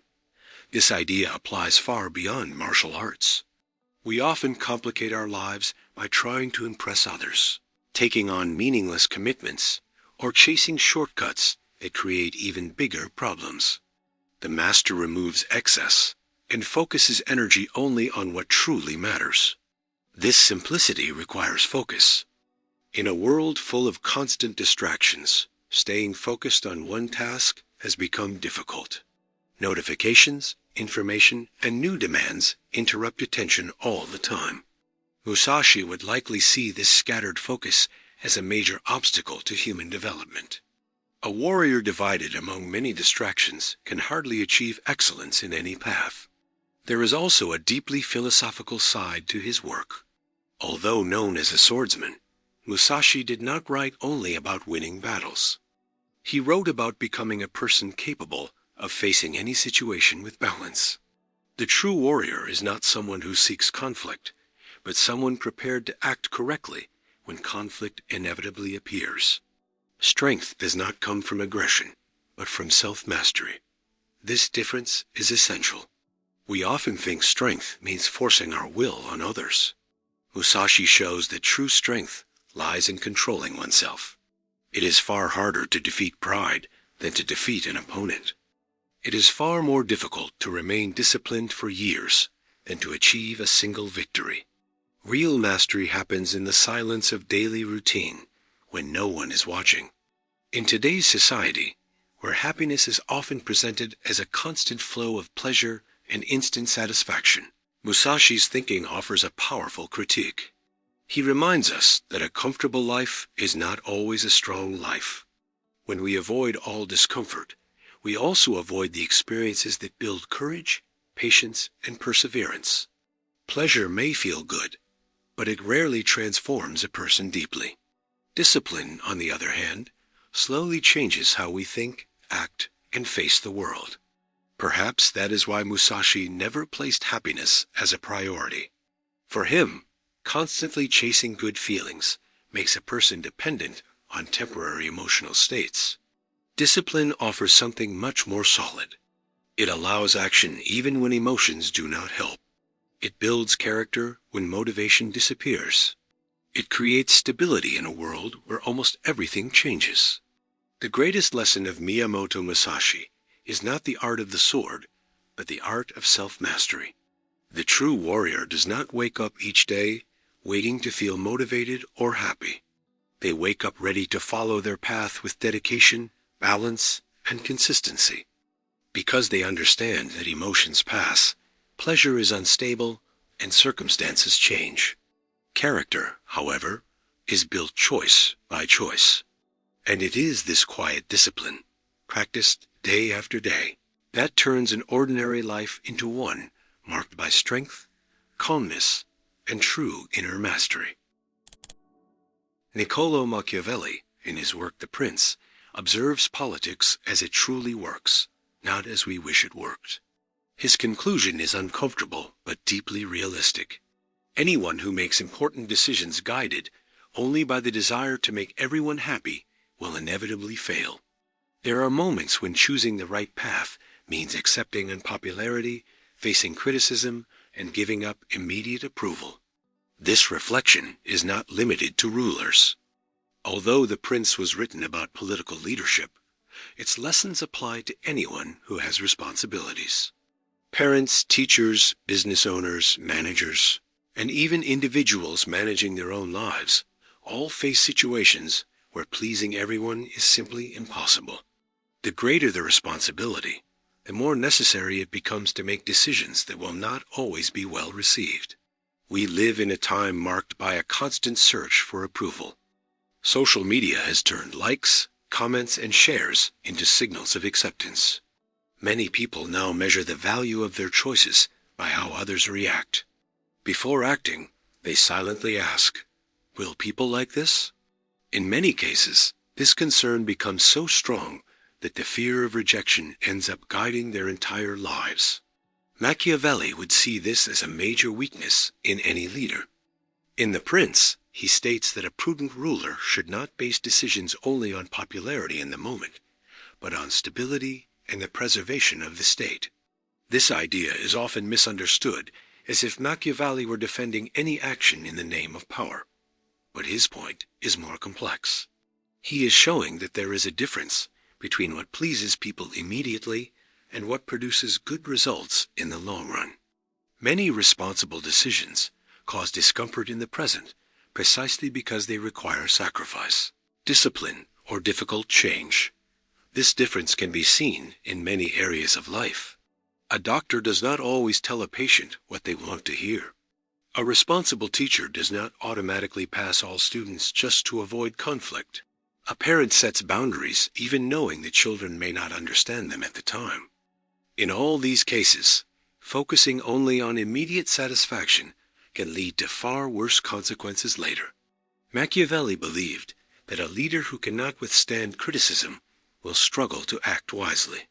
When the need to be loved becomes stronger than the commitment to what must be done, decisions stop being guided by responsibility and start being driven by fear of disapproval. Gradually, the leader stops guiding the situation and becomes guided by the expectations of others. One of the most famous passages in The Prince asks whether it is better to be loved or feared. His answer is often misunderstood. He writes that if you cannot have both, it is safer to be feared than loved, as long as you avoid being hated. This is not a defense of cruelty. Machiavelli is pointing out that people's affection can change quickly depending on their interests, while respect based on authority tends to be more stable when used wisely. His goal was not to teach leaders to be tyrants, but to warn them about the instability of public approval. Love based only on convenience disappears at the first sign of difficulty. Anyone who builds leadership only on popularity risks losing authority completely when difficult decisions must be made. This idea goes beyond politics and applies to personal life as well. How many people stay in situations that no longer make sense simply because they are afraid of disappointing others? How many professionals accept unfair conditions to avoid conflict? How many individuals hide their opinions or abandon their principles just to remain accepted? In many cases, the constant search for approval produces the opposite of happiness. Instead of peace, it creates ongoing anxiety. Machiavelli encourages the development of an essential quality for leadership, the ability to withstand judgment from others without abandoning what one believes is right. This requires emotional maturity. After all, no one enjoys being criticized. The problem begins when approval becomes the main measure of our decision's value. Another important concept in The Prince is virtue. Although the word resembles traditional virtue, its meaning is different here. For Machiavelli, virtue is the ability to act with intelligence, courage, adaptability, and firmness in response to circumstances. A good leader is not someone who follows fixed rules regardless of context, but someone who understands reality as it is and makes decisions suited to each situation. This ability requires letting go of illusions. Machiavelli writes that many people imagine how the world should work, but few observe how it actually works. This remains very relevant. We often suffer because we expect people to always be fair, honest, or grateful. When reality turns out differently, we become stuck in disappointment. Machiavelli does not recommend cynicism, but clarity. Leadership requires understanding both the strengths and the limits of human nature. This view also changes how we deal with conflict. There is a natural tendency to believe that all disagreement is failure. Machiavelli shows that this is not always true. In some cases, avoiding conflict allows problems to grow quietly. Delaying difficult decisions just to preserve the appearance of harmony often leads to much worse consequences later. This does not mean acting in an authoritarian or insensitive way. On the contrary, a wise leader considers the consequences of their actions and tries to reduce unnecessary harm. What Machiavelli rejects is the idea that pleasing everyone should be the main criterion for decisions. When that becomes the priority, commitment to the greater good is replaced by constant concern for image. This critique feels especially relevant today, in a world shaped by public approval. Many leaders, companies, and individuals constantly adjust their messages just to avoid criticism. Instead of asking, "Is this true?" or "Is this responsible?" the question becomes, "Will this be well received?" Gradually, popularity replaces conviction. Machiavelli warns about the danger of this reversal. Public opinion is always changing. What is praised today may be rejected tomorrow. Anyone who builds their identity entirely on external approval becomes vulnerable to society's shifting moods. Strong leadership must rely on principles, realistic analysis, and the willingness to take responsibility, even when misunderstood. Another fascinating aspect of his philosophy is the importance of preparation. A wise ruler does not wait for a crisis to act. They strengthen institutions, develop strategies, and anticipate challenges. This applies to personal life as well. Waiting for problems to arrive before developing discipline, courage, or emotional balance usually makes difficulties much harder to face. Quiet preparation during stable times is what allows someone to endure storms with strength. At its core, Machiavelli is not saying that people's happiness is irrelevant. He is saying it cannot be the only criterion for important decisions. A responsible choice does not always produce immediate satisfaction. In many cases, its benefits are only understood much later. A true leader must have the courage to endure the gap between the right decision and the recognition of its value. Maturity requires learning to distinguish popularity from responsibility.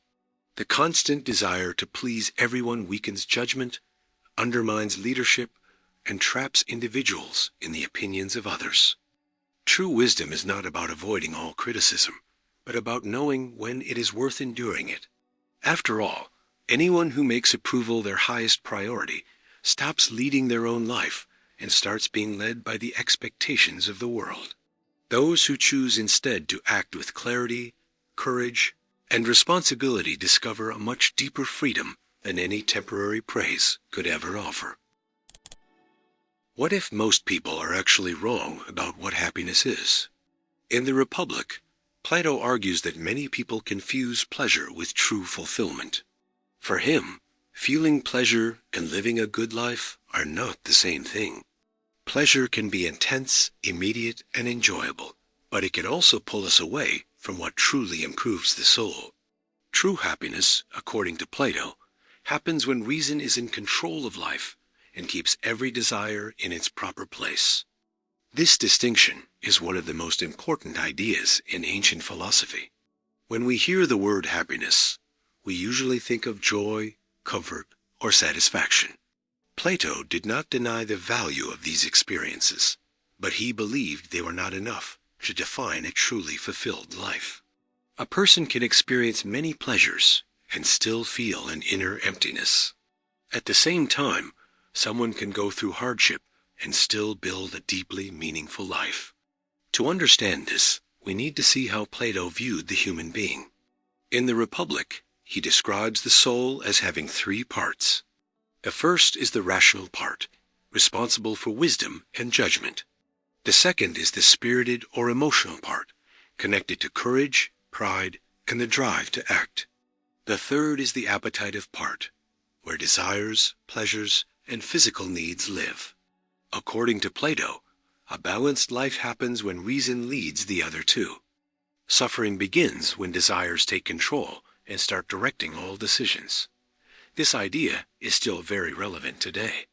Just look at how many choices are made simply because they feel good in the moment, without thinking about the consequences. Many people choose the easiest path instead of the right one, prefer immediate rewards over long-term growth, and confuse freedom with the ability to follow every impulse. Plato would see this as a reversal of the natural order of the soul. When desires rule reason, a person is no longer guiding their life desires are. Think of a charioteer trying to control a carriage pulled by powerful horses. If the charioteer holds the reins firmly, the carriage moves forward in balance. But if the horses run in different directions without control, chaos is inevitable. Plato uses similar images to show that our desires are strong forces. They are not bad by nature, but they must be guided by reason. Otherwise, they pull life in conflicting directions. This becomes even more important in modern culture. We are constantly encouraged to satisfy our desires immediately. Advertising tells us we are always missing something to be happy. Social media fuels constant comparison. Consumption is presented as the path to fulfillment. Over time, it creates the idea that the more pleasure we collect, the happier we become. Plato would question that conclusion directly. In the Republic, he says there are pleasures that elevate a person, and pleasures that trap them. The difference is not in how intense the feeling is, but in what each pleasure does to our character. Some strengthen intelligence, friendship, virtue, and reflection. Others only feed desires that can never truly be satisfied. People who live only for the second type become more and more dependent on them without ever reaching real peace. One of the most famous parts of the work is the allegory of the cave. Although it is often seen as a theory about knowledge, it is also a powerful critique of false happiness. Plato describes people who have been chained inside a cave since birth, watching only shadows projected on a wall. Because they have never seen anything else, they believe those shadows are reality. When one of them escapes and sees the sunlight, he realizes that everything he thought was real was just an illusion. This metaphor is still extremely relevant. How often do we confuse appearances with real fulfillment? Many people spend years building an image of success, believing that recognition, luxury, or status will fill their inner emptiness. But when they finally reach those goals, they often feel something is still missing. Plato would say they were still looking at shadows, confusing what only looks valuable with what truly transforms the soul. For Plato, knowledge plays a key role in this process. The more we understand ourselves and our nature, the less we become slaves to immediate impulses. Reason does not destroy desire, but organizes it. Instead of reacting to every new urge, we develop the ability to consciously choose what truly deserves our attention and effort. There is a well-known idea, often linked to Plato, that summarizes this view. The greatest victory is conquering yourself. Even though it appears in different interpretations, it reflects his philosophy well.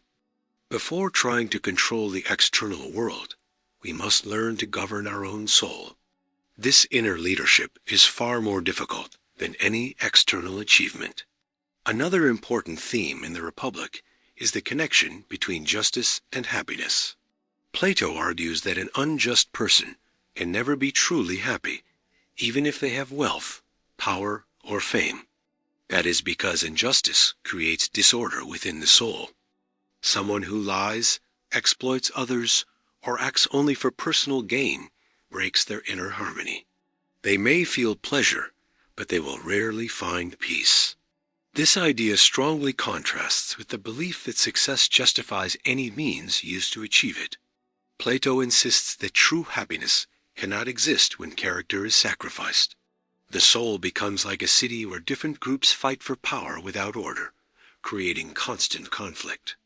But when reason guides desires and emotions, inner unity appears, and with it, balance. This unity also changes how we face difficulties. A person driven only by pleasure suffers greatly when pleasure disappears. Someone who builds life only on external desires becomes highly vulnerable to change. In contrast, a person guided by reason finds stability even in loss, because their identity is not dependent only on external conditions. Plato also warns about the danger of majority opinion. What most people want is not always what is best for human life. Crowds are often drawn to easy answers, quick promises, or shallow pleasures. He believed that blindly following the majority without critical thinking is one of the greatest threats to freedom.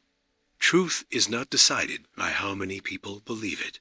This warning feels especially relevant today, in a world where trends appear and disappear quickly. People are constantly pressured to follow opinions and behaviors, just to avoid feeling left out. Plato invites us to ask an important question before following any direction. Does this only satisfy a momentary desire, or does it actually help develop my soul? That question completely changes how we evaluate choices. Instead of asking only, will this feel good? We start asking, will this make me a better person? This shift transforms the idea of happiness itself. It is no longer just a chain of pleasant emotions, but a state of inner order where reason, emotions, and desires exist in balance. Happiness cannot be confused with what simply feels good. Pleasures have their place in life, but they were never meant to rule it. When reason lights the way, we discover a deeper form of fulfillment than any passing satisfaction. True freedom comes when we are no longer driven by impulses and learn to guide ourselves. In this quiet governance of the soul, Plato finds the highest form of happiness, not one dependent on the senses or majority approval, but one that emerges from living in harmony with truth, justice, and wisdom. After following Plato and understanding that pleasure should not rule the soul, we arrive at his most famous student, Aristotle, who agrees with part of this idea, but gives a more practical answer to a question that has followed humanity for centuries. What does it actually mean to live well?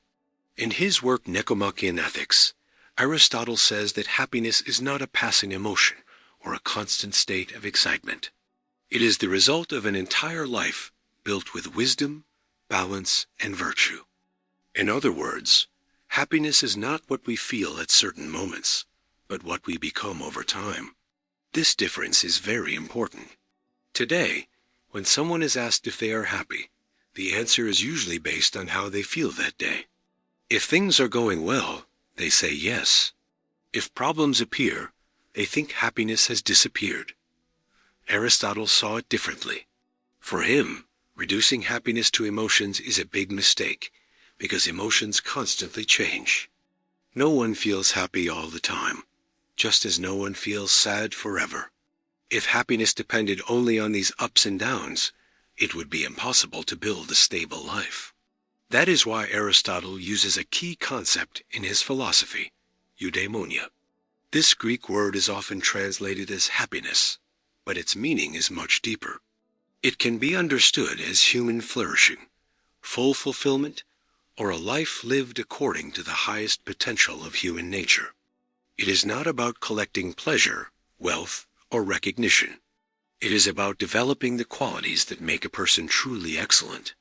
This idea completely changes the focus of the question. Instead of asking, how can I feel happy? Aristotle invites us to ask, how can I live an excellent life?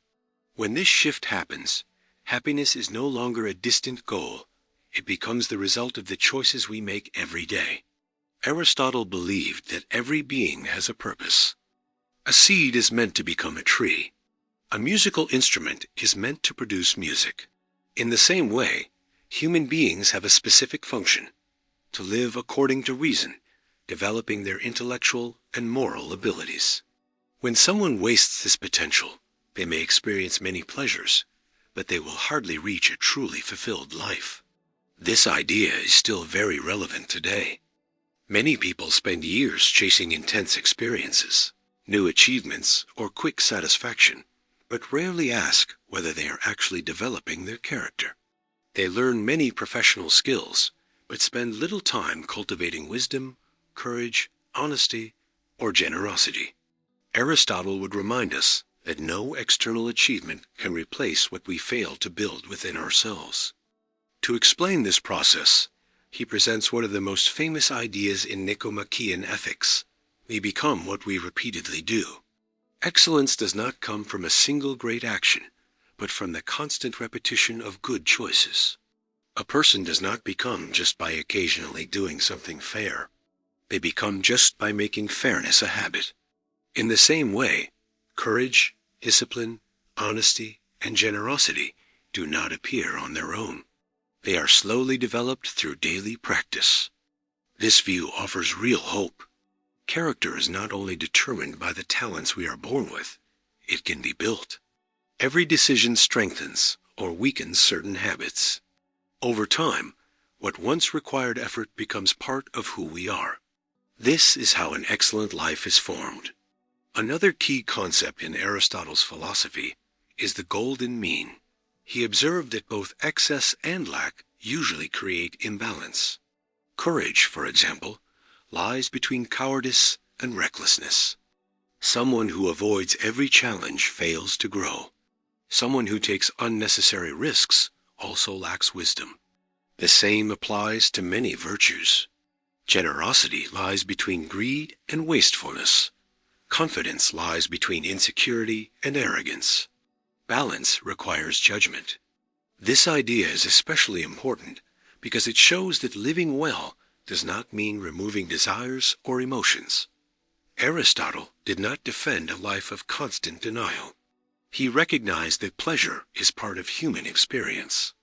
The problem appears when pleasure stops being in its proper place. Like Plato, he believed reason should guide life, but he also emphasized that virtue is about finding balance between extremes. This search for balance requires constant practice and reflection. There is no fixed formula that works in every situation. Each circumstance requires practical wisdom. That is why Aristotle valued experience so much. Theoretical knowledge matters, but true wisdom comes when we learn how to apply good principles to real-life situations. There is a well-known line from Nicomachean ethics that captures this idea. One swallow does not make a summer. Aristotle uses this image to remind us that a life cannot be judged by isolated moments. A single happy event does not make someone truly happy. In the same way, a difficult period does not mean an entire life has lost its value. Happiness must be seen in the overall pattern of a life lived with virtue and consistency. This understanding changes how we deal with failure. When we believe happiness depends only on good moments, any difficulty feels like it destroys everything. Aristotle offers a much broader view. Setbacks are part of life. The important question is how we respond to them. A virtuous person uses hardship as an opportunity to strengthen their character. They measure their worth not only by results, but by the quality of their choices along the way. Another fascinating part of his philosophy is the importance of friendship. Aristotle believed no one can fully flourish in isolation. Happiness also depends on the relationships we build. However, he makes an important distinction between types of friendship. Some exist only for usefulness or convenience. Others are based on temporary pleasure. But the highest form of friendship is based on mutual admiration for virtue. These are relationships where both people genuinely want each other to grow. This view reinforces the idea that happiness cannot be reduced to individual well-being. A good life also includes contributing to the community, acting fairly, and helping others grow. A human being fully realizes their nature when they learn to live well, both with themselves and with others. Aristotle recognized that external factors do influence life. Health, opportunities, and stability can make human flourishing easier. However, he insists that these things alone can never guarantee happiness. Without moral excellence, even a comfortable life can feel empty. Character remains the foundation that gives meaning to everything else. This idea is very relevant in today's world. We are constantly encouraged to seek experiences that produce instant happiness. Apps promise immediate entertainment. Consumption offers quick satisfaction. A fast-paced culture creates the expectation that everything should happen instantly. Little space is left for the patient development of virtue. Yet Aristotle would remind us that what truly transforms a person never happens overnight. Building good character takes time. Learning to act with balance takes practice. Developing wisdom requires facing difficult situations. None of this produces immediate results, but all of it is part of a truly fulfilled life. This difference between quick pleasure and lasting growth is what separates a shallow existence from a meaningful one.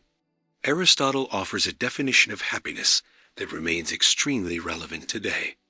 Happiness is not an emotion that appears when everything goes well, nor a reward reserved for moments of success. It is the result of a life built on virtuous habits, conscious decisions, and a constant commitment to moral excellence. Eudaimonia does not depend on living without difficulty, but on facing every stage of life while trying to develop the best of our nature. When we understand this, we stop chasing temporary feelings and start investing in what truly lasts, the kind of person we choose to become. It is in this quiet daily construction that Aristotle finds the highest and most lasting form of happiness. What if life was never meant to promise happiness? What if we suffer precisely because we expect from existence something it was never guaranteed to give us? In the myth of Sisyphus Albert, Camus presents one of the deepest reflections of modern philosophy by stating that human beings live in constant confrontation with the absurd. The universe does not offer ready-made answers, does not guarantee justice, and does not ensure that our efforts will be rewarded. Even so, Camus believes it is possible to live fully, not in spite of this reality, but precisely because we learn to accept it. This idea may seem dark at first, but its purpose is the opposite of despair. Camus does not want to convince anyone that life is not worth living. On the contrary, his goal is to free human beings from the expectation that happiness depends on finding an absolute meaning for everything that happens. According to him, suffering increases when we insist on demanding that the world follow our desire for order, justice, and explanation. From an early age, we are taught to look for meaning in everything. We want to know why we suffer, why good people face tragedy, why some dreams come true while others fail. There is a deeply human need to believe that every event has a clear reason. Camus observes that the universe remains silent in the face of these questions, not because it is cruel, but because it was simply not built to answer our expectations. It is precisely from this encounter between the human desire for meaning and the silence of the universe that what Camus calls the absurd is born. The absurd is not only in the world or only within us. It comes from the clash between our need to understand everything and reality's inability to provide final answers. This realization can create anxiety, but it can also open the door to a completely new kind of freedom. To illustrate this idea, Camus turns to an ancient Greek myth. Sisyphus was condemned by the gods to push a huge stone up a mountain. Just as he was about to finish his task, the stone would roll back down to the starting point, forcing him to begin again forever. At first glance, this seems like the perfect image of total failure, a task without purpose, without reward, and without completion. However, Camus offers a surprising interpretation of this myth. Instead of seeing Sisyphus only as a victim, he turns him into a symbol of the human condition. We all perform repetitive tasks. We work, solve problems, face difficulties, and start over many times throughout life. Often, we expect that at some point, everything will finally make sense and the struggle will end. Camus suggests that this moment may never come. Even so, that does not mean life has no value. It is in this context that one of the most famous lines from the myth of Sisyphus appears: "One must imagine Sisyphus happy." This statement seems paradoxical. How could someone condemned to repeat the same task forever be happy? Camus' answer is deeply philosophical. When Sisyphus fully recognizes his condition and stops waiting for a release that will never come, he regains something even the gods cannot take from him, his inner freedom. The stone still exists, but it no longer completely controls his consciousness. This reflection invites us to look at our own lives. How often do we tie our happiness to the expectation that one day all problems will disappear? We think we will be happy when we achieve a certain goal, solve a certain problem, or reach a certain level of stability. However, every stage of life brings new challenges. There is always another mountain, another obstacle, or another responsibility waiting for us. Camus does not say we should give up on dreams. What he questions is the illusion that happiness depends on completely eliminating suffering or uncertainty.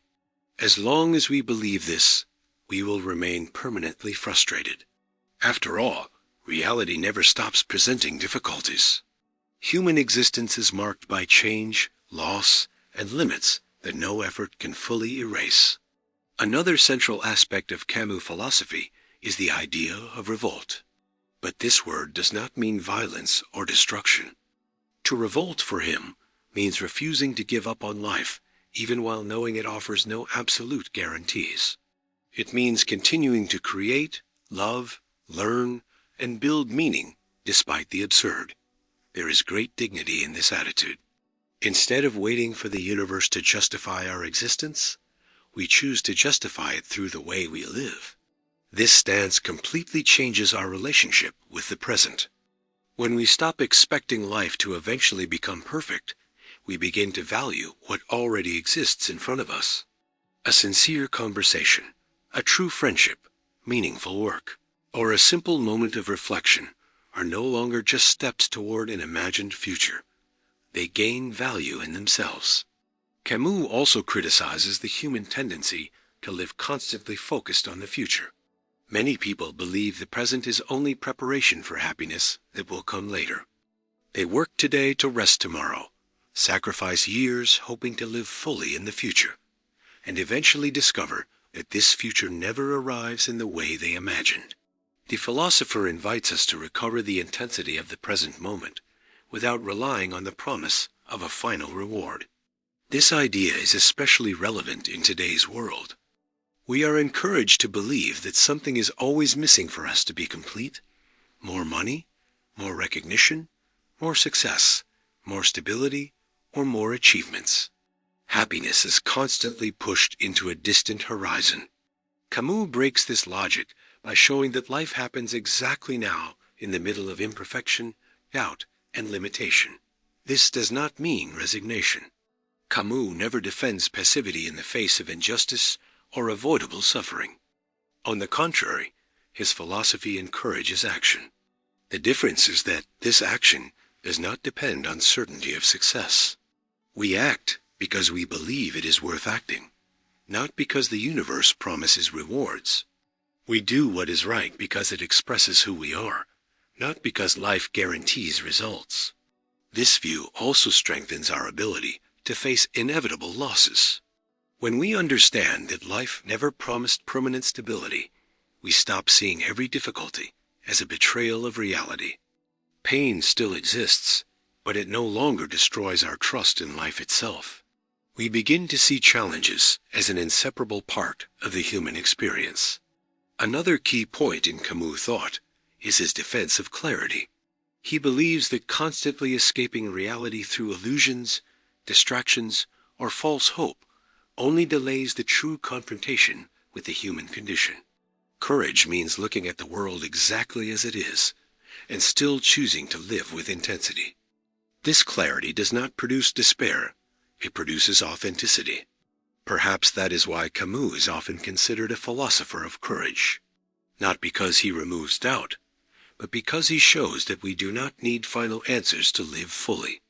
We can keep moving even when we do not understand everything. We can love knowing that separation will one day come. We can build knowing that everything is temporary. We can find beauty precisely because we recognize the fragility of existence. This perspective offers a deep critique of modern ideas of happiness. Instead of presenting life as a sequence of pleasant experiences, Camus reminds us that living fully also requires accepting suffering, uncertainty, and mystery. Happiness is no longer the absence of difficulty, but the ability to affirm life in all its dimensions. Albert Camus invites us to abandon an expectation that may never be fulfilled, that the universe exists to guarantee our happiness. When we stop demanding this impossible promise, we discover an unexpected freedom. Life remains imperfect, challenges remain, and the absurd does not disappear. But the possibility of choosing, creating meaning, loving, learning, and moving forward with dignity also remains. It is precisely in this conscious decision to live fully, even without absolute guarantees, that Camus finds one of the deepest forms of human fulfillment. After all, perhaps the greatness of existence is not in providing answers to all questions, but in allowing us to keep walking with courage even when they remain open. After reflecting with Albert Camus on the possibility of living fully, even when life offers no guarantees of happiness, we now arrive at Viktor Frankl, who offers a response born from his own experience of extreme suffering. While Camus teaches us that existence does not promise a perfect life, Frankl shows that even in the most difficult imaginable circumstances, human beings can still find a reason to keep going. In Man's Search for Meaning, he presents an idea that directly challenges the way many people understand happiness. Those who make happiness their main goal rarely achieve it. It appears instead as a consequence of a life guided by a purpose greater than personal pleasure. This conclusion did not come only from philosophical reflection. Viktor Frankl was a psychiatrist and lived through one of the most devastating experiences of the 20th century as a survivor of Nazi concentration camps during World War II. He lost family members, was stripped of his freedom, and endured extreme suffering. Even so, he noticed something that would permanently change his understanding of human nature. People placed in the same conditions reacted in completely different ways. Some quickly gave up hope, while others found unexpected strength to keep living. Frankl realized that the difference was not always physical strength or intelligence. Often, it was the presence of meaning. Those who found a reason to endure pain showed extraordinary resilience, not because the suffering disappeared, but because it was no longer completely empty. This insight became the foundation of what he later called logotherapy, a psychological approach based on the search for meaning. In one of the most famous lines from Man's Search for Meaning, Frankl writes, "Those who have a why to live can bear almost any how." Originally inspired by Friedrich Nietzsche, this idea takes on a deeply human meaning in Frankl's work. It shows that human beings do not live on comfort or pleasure alone. There is an even deeper need within us, the need to feel that our existence has value and direction. This idea clashes with much of modern culture. We are constantly encouraged to pursue happiness as if it were an object that can be directly obtained. We work to be happy, consume to be happy, collect experiences to be happy, and believe that at some point we will finally reach a permanent state of happiness. Frankl argues that this approach is backwards. The more we try to chase happiness directly, the more it slips away. The reason is simple. Happiness does not respond well when it is treated as a direct goal. It usually appears when we are deeply engaged in something that goes beyond our immediate self-interest. An artist fully focused on creating does not produce their best work by chasing satisfaction. A scientist working on research is not driven only by moments of joy. A parent caring for a child, a teacher dedicated to students, or someone helping another person in need often experiences deep fulfillment without happiness being the direct goal. Frankl observed that life constantly asks us questions. Instead of only asking what we expect from life, we should ask what life expects from us. This shift completely changes how we face challenges. Instead of seeing difficulties only as obstacles to happiness, we begin to see them as opportunities to respond with courage, responsibility, and dignity. Responsibility is central in his philosophy. For Frankl, freedom and responsibility go together. Human beings cannot control all circumstances, but they always retain the freedom to choose their attitude toward them. Even when everything seems lost, the ability to decide how to respond to suffering remains. This inner choice represents one of the highest expressions of human dignity. There is a powerful passage in Man's Search for Meaning where Frankl states, "Everything can be taken from a man but one thing, the last of human freedoms, to choose one's attitude in any given set of circumstances." This does not minimize pain or ignore the brutality of what he witnessed. On the contrary, it shows that there is a dimension of the human being that no external force can fully control. This understanding also changes how we see suffering. Frankl never says we should seek pain or romanticize suffering. Whenever it can be avoided, it should be avoided. However, when certain situations cannot be changed, there is still the possibility of giving meaning to how we face them. Suffering without meaning destroys. Suffering with meaning can transform a person deeply. This teaching remains extremely relevant today. Many people believe that a happy life depends on the absence of problems. When they face loss, failure, or disappointment, they immediately conclude that life has lost its value. Frankl offers a much broader view. He reminds us that meaning does not disappear because difficulties arise. In many cases, it is precisely during crisis that we discover strengths we would never notice in times of comfort. Another important aspect of his philosophy is the uniqueness of purpose. Frankl rejects the idea that there is a single universal mission for everyone. Each person has unique responsibilities, relationships, and opportunities.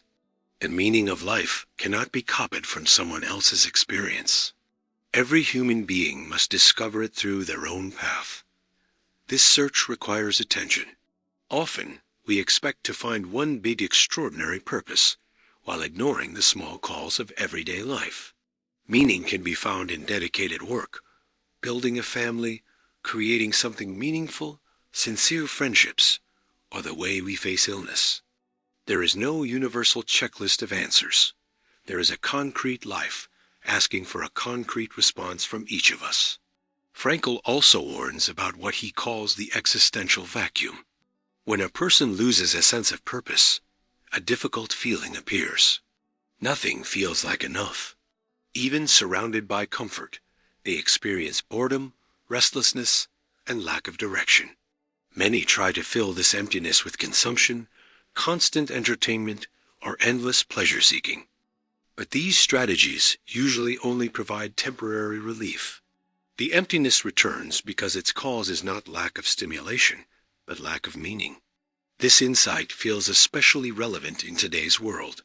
We have more entertainment than ever, and yet many people report feeling empty. Frankl would likely say that we are trying to meet a spiritual need with tools designed only for immediate pleasure. Human beings need more than distraction. They need to feel that their existence contributes to something beyond themselves. This sense of contribution also strengthens our ability to face the future. Those who live only in search of happiness become highly vulnerable to emotional ups and downs. Those who live with purpose find stability even in difficult times. Circumstances change, but direction remains. This does not eliminate sadness or prevent suffering, but it prevents them from destroying the meaning of life itself. Another deeply human teaching from Frankl is that love is one of the highest forms of meaning. To love someone is to recognize a value that goes beyond any practical use. Even in the extreme conditions of the concentration camps, he describes how the memory of a loved one gave him strength to keep going. Love made present a reality that no violence could erase. In the end, Frankl reminds us that happiness and meaning move in different directions. When we obsessively chase happiness, it moves away because it remains focused on ourselves. When we sincerely dedicate ourselves to a cause, responsibility, or mission that goes beyond our immediate interests, happiness often appears without being chased. Viktor Frankl teaches us that the most important question is not, how can I be happy? But, what am I living for? This small shift completely changes how we see existence. Happiness stops being a distant goal and becomes a natural consequence of a life filled with meaning. Even in the face of the greatest difficulties, the freedom to choose our attitude remains, along with the ability to respond with dignity to whatever life presents. It is in this conscious response built on responsibility, courage, and purpose that Frankl finds a happiness far deeper than any passing pleasure could offer. In the end, it is not the desperate search for happiness that gives life meaning, but the discovery of meaning that quietly makes life truly happy. Why are so many people afraid of being alone with their own thoughts? Centuries before the internet, smartphones, and social media, Blaise Pascal already identified a behavior that remains surprisingly relevant today. In his work, Pensées, he argues that much of human suffering comes from the inability to stay alone in silence with oneself. To escape this encounter with their own consciousness, people create endless distractions. The more we avoid our inner emptiness, the less we understand ourselves. And the less we understand ourselves, the further we move away from a truly meaningful life. This observation reveals something deep about human nature. We usually think we seek distraction just to relax or have fun. Pascal believes there is something much deeper at play. According to him, we often fill every moment of our lives because we are afraid of what we might find when silence finally arrives. As long as we stay constantly entertained, we do not have to face our insecurities, our fears, our frustrations, or the questions we have been avoiding for a long time. There is a famous line in Pensées that captures this idea perfectly. All of humanity's problems stem from man's inability to sit quietly in a room alone. This does not mean that isolation is the solution to every problem. What Pascal is showing is that human beings often fear being alone with themselves. When external stimulation disappears, uncomfortable questions arise. Are we living according to our values? Are we wasting our lives? Are we truly pursuing what matters, or simply following the crowd? These questions are often uncomfortable. That is why it becomes so tempting to replace them with endless distractions. In Pascal's time, these distractions included games, parties, hunting, shallow conversations, and social obligations. Today, they take even more powerful forms. A few seconds of silence are enough for many people to pick up their phone, open social media, watch short videos, or seek any stimulus that avoids introspection. The setting has changed, but the behavior Pascal described remains almost the same. He often uses the French word divertissement, usually translated as entertainment or distraction. However, its meaning is broader. It refers to any activity used to keep the mind away from the fundamental questions of existence. The problem, according to Pascal, is not entertainment itself. Rest and leisure are part of a balanced life. The real problem begins when distraction becomes a permanent way of avoiding ourselves. This distinction is essential. There is a huge difference between enjoying moments of leisure and constantly depending on them to avoid silence. When distraction is no longer a choice, but a need, it starts revealing an emptiness that has been hidden. The harder it becomes to spend even a few minutes without external stimulation, the more difficult it may be to face what is within us. Pascal believed that human beings occupy a unique position in the universe. We are capable of thinking about our own existence, reflecting on death, imagining the future, and questioning the meaning of life. This ability is a remarkable strength, but it also makes us deeply restless. Unlike animals, we know our lives are limited. We are aware of time passing. We know that one day everything will end. This awareness raises questions that no distraction can permanently erase. Instead of facing these questions, many people spend their entire lives moving from one activity to another. When they finish one goal, they immediately look for another. When free time appears, they quickly fill it with new commitments. There is a strong resistance to simply being present without constantly producing, consuming, or entertaining oneself. Pascal sees this as a continuous attempt to escape the human condition. This critique feels even more relevant in the 21st century. We have never had so many forms of entertainment available. Movies, series, games, music, videos, social media, and news are accessible at any moment. There is almost no waiting time that needs to remain empty. In seconds, we can fill any silence with stimulation. As a result, many people go years without experiencing even a few minutes of real contemplation. The problem is not technology itself. Pascal would not condemn modern tools simply for existing. His concern would be how we use them. When every free moment must be immediately filled, we lose one of the most important experiences for human development, the ability to observe our own consciousness without running away from it. It is precisely in this silence that we begin to notice aspects of our lives that usually remain hidden. We discover desires that were never truly ours, recognize old fears, identify harmful habits, and realize that we may be living according to expectations imposed by others. This process is not always comfortable, but it is essential for self-knowledge. Pascal also points out another interesting aspect of distraction. It only provides satisfaction while it lasts. Once the entertainment ends, the emptiness often returns even stronger. This is why people feel the need to constantly seek new stimuli. Each distraction offers only temporary relief, without addressing the real source of inner restlessness. This logic connects with many ideas discussed earlier, but Pascal adds something important. The problem is not only the pursuit of temporary pleasure or the avoidance of suffering. The deeper problem is using these distractions to avoid any honest encounter with the truth about ourselves. As long as we stay too busy to think, we also remain far from the possibility of transformation. Another striking aspect of Pensées is Pascal's humility regarding the human condition.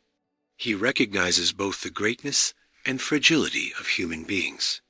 We are capable of producing science, art, and philosophy, yet we are also deeply vulnerable to fear, pride, and illusion. Self-knowledge emerges when we accept both sides at the same time. Ignoring our limits leads to arrogance. Ignoring our abilities leads to discouragement. Wisdom lies in recognizing both. This view also changes how we understand happiness. Pascal does not believe it can be built only by collecting pleasant experiences. As long as we continue to escape ourselves, any satisfaction will remain superficial. True contentment requires inner honesty. It takes courage to let go of illusions and face questions that may not have simple answers. But this courage does not come from despair. On the contrary, it comes from the understanding that knowing the truth about oneself is far more freeing than living behind constant distractions. We often believe that avoiding certain thoughts will protect our peace. Pascal shows that the opposite is true. What we silently avoid continues to influence our choices without us even realizing it. Perhaps that is why so many people feel a strange emptiness, even while living surrounded by comfort. It is not lack of entertainment, opportunities, or stimulation. What is missing is time to reflect on who they really are and where they are going. Life becomes filled with endless activity, but loses depth. There is constant motion, but little inner growth. In the end, Pascal invites us to recover something modern society often dismisses: the value of silence. Not an empty silence, but a fertile one, capable of revealing what is usually hidden beneath the noise of daily life. It is in this space that we begin to notice our true desires, our deepest fears, and the changes we genuinely need to make. Blaise Pascal reminds us that the greatest escape of human beings may not be from others, but from themselves. As long as we turn distraction into a permanent refuge, we keep postponing the encounter with the questions that truly matter.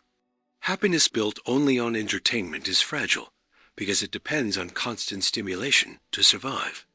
But the peace that comes from self-knowledge remains even when silence arrives. In the end, it is only when we find the courage to stay, even briefly, with our own consciousness that we begin to discover who we really are. And perhaps it is precisely in this honest encounter with ourselves that life stops being just a sequence of distractions and becomes a journey of true transformation. Søren Kierkegaard argues that the greatest challenge in life is not finding happiness, but finding yourself. In Either Or, he presents a deeply uncomfortable idea for any era. Happiness can, in certain situations, become an enemy of authenticity. This happens when we use a comfortable life to avoid the difficult decisions our conscience demands. According to Kierkegaard, living according to inner truth almost always involves facing doubt, anxiety, and uncertainty. However, it is precisely this path that leads to a genuine existence. This idea seems to contradict almost everything we hear every day. We are constantly encouraged to pursue what makes us feel good, avoid discomfort, and always choose the easiest path. Kierkegaard observes that this constant search for comfort can actually pull us away from who we really are. Some choices bring immediate peace, but quietly distance us from our true identity. Other decisions are painful at first, but bring us closer to the truth of who we are. To understand this idea, it helps to know one of Kierkegaard's main concerns. He believed that many people live on autopilot. They follow family expectations, repeat social habits, accept majority opinions, and build their lives without ever asking whether that path truly reflects who they want to become. Life becomes guided more by habit than by awareness. This criticism still feels very relevant today. In a society with intense pressure to follow certain models of success, it is easy to confuse fitting in with fulfillment. Many people choose careers based only on status, stay in relationships out of fear of being alone, or adopt lifestyles just to be accepted. On the outside, everything may look fine. There is stability, recognition, and even moments of happiness. But on the inside, there remains a quiet, hard-to-explain discomfort. Kierkegaard believed this discomfort has a very specific source. It appears when there is a gap between the life we are living and the life our conscience recognizes as true. We can convince others that we are satisfied. We can even try to convince ourselves. Yet a deeper part of us continues to sense that something is not aligned.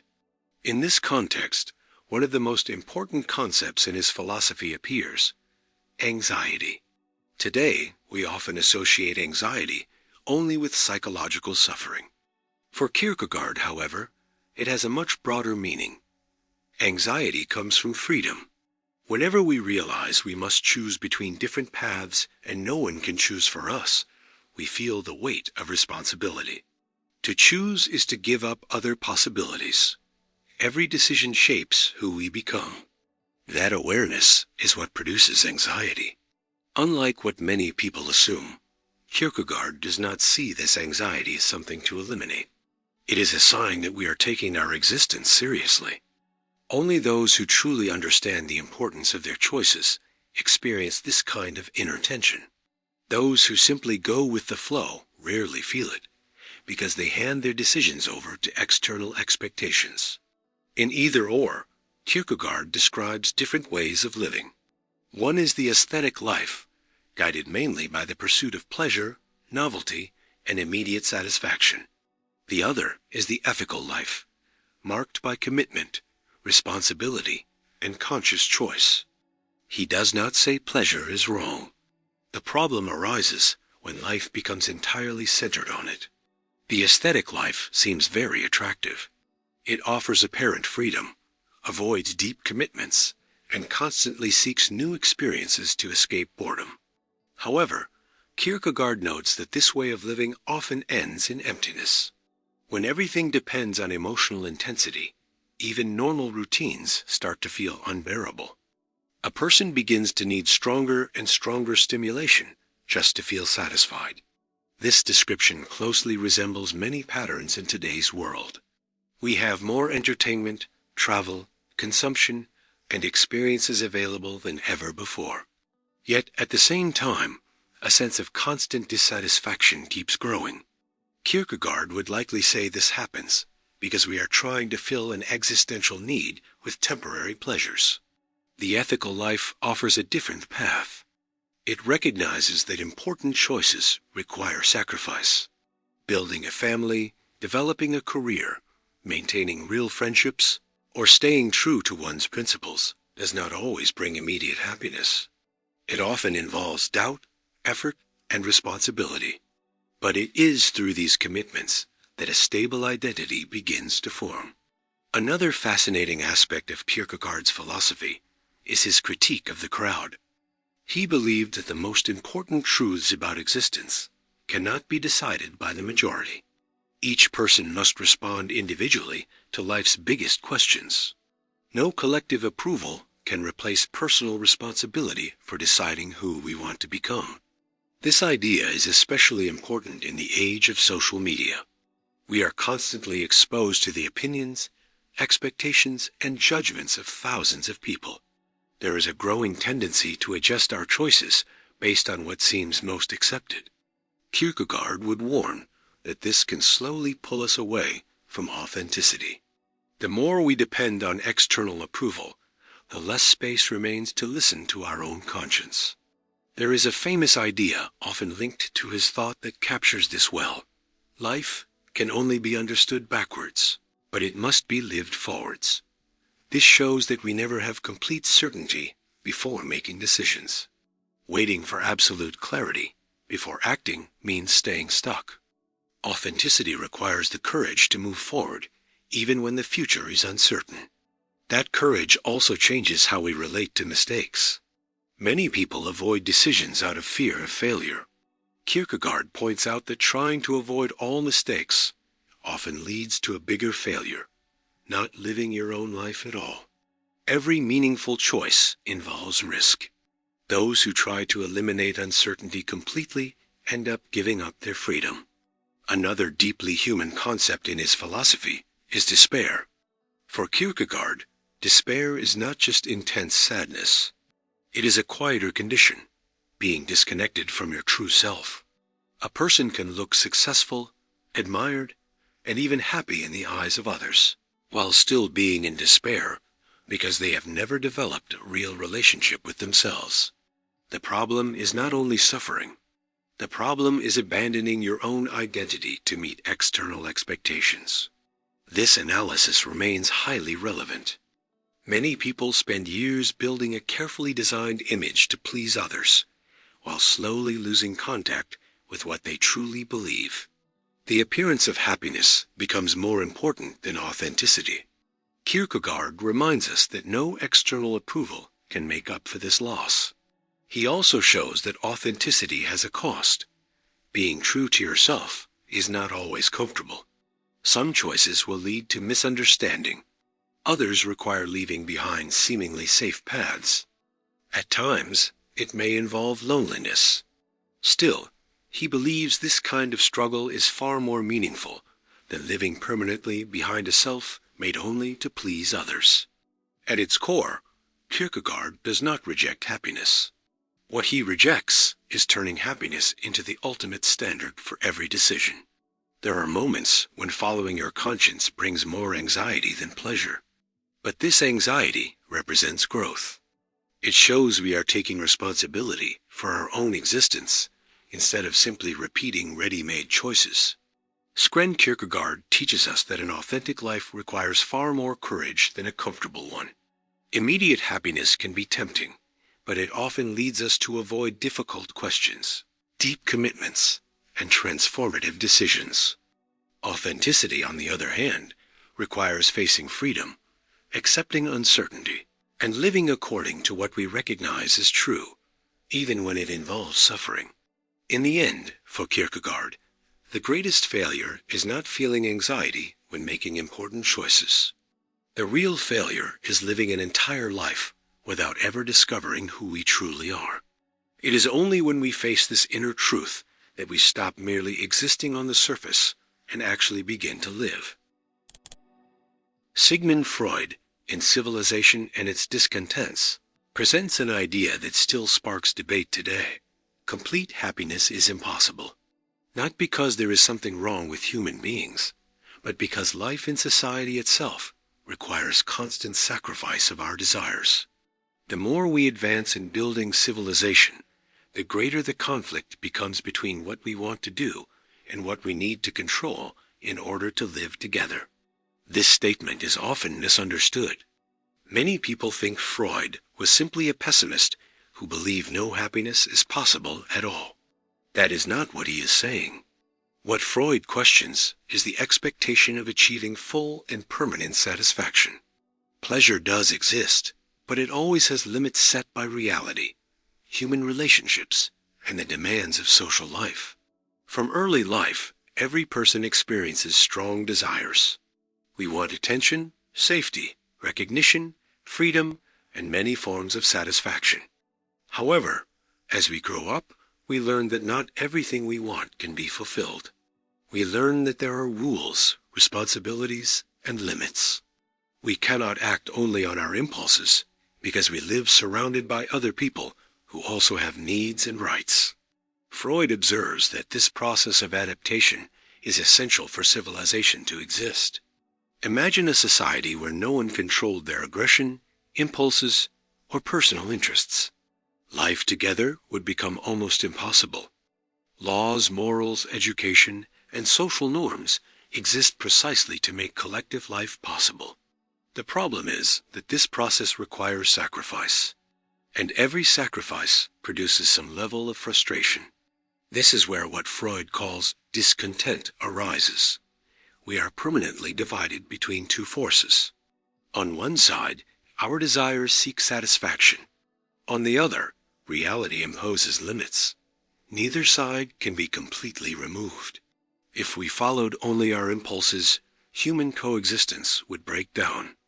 If we fully suppressed our desires, we would lose an important part of our vitality. Life exists in this delicate balance.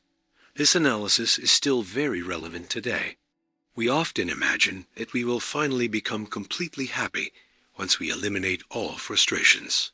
Freud suggests that this expectation is impossible. There will always be some conflict between what we want and what reality allows. Expecting a life without any sacrifice is expecting something that was never part of the human condition. In Civilization and Its Discontents, Freud states that the program of happiness is not part of the design of the world. This does not mean he is condemning us to permanent suffering. It means reality was not built to guarantee constant satisfaction of our desires. There are illnesses, losses, limitations, conflicts, and changes that are completely beyond our control. Life was not designed to provide non-stop pleasure. At first, this conclusion may sound discouraging, but it also has a freeing effect. When we let go of the expectation of perfect happiness, we stop seeing every difficulty as personal failure. Many people suffer not only because of their problems, but because they believe they should be happy all the time. Freud shows that this expectation is unrealistic. Another key aspect of his thinking is the relationship between desire and culture. Civilization brings enormous benefits. It makes safety, scientific progress, art, education, and cooperation possible.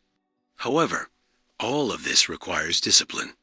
To live in society, we learn to control aggressive, sexual, and selfish impulses. This self-control is an important achievement, but it also creates psychological tension. Freud believed that part of this tension remains unconscious. We do not always clearly notice the desires we have repressed throughout life. They continue to influence thoughts, emotions, and behavior in subtle ways. This is one reason people often feel dissatisfaction without being able to fully explain where it comes from. This inner conflict also changes how we relate to happiness.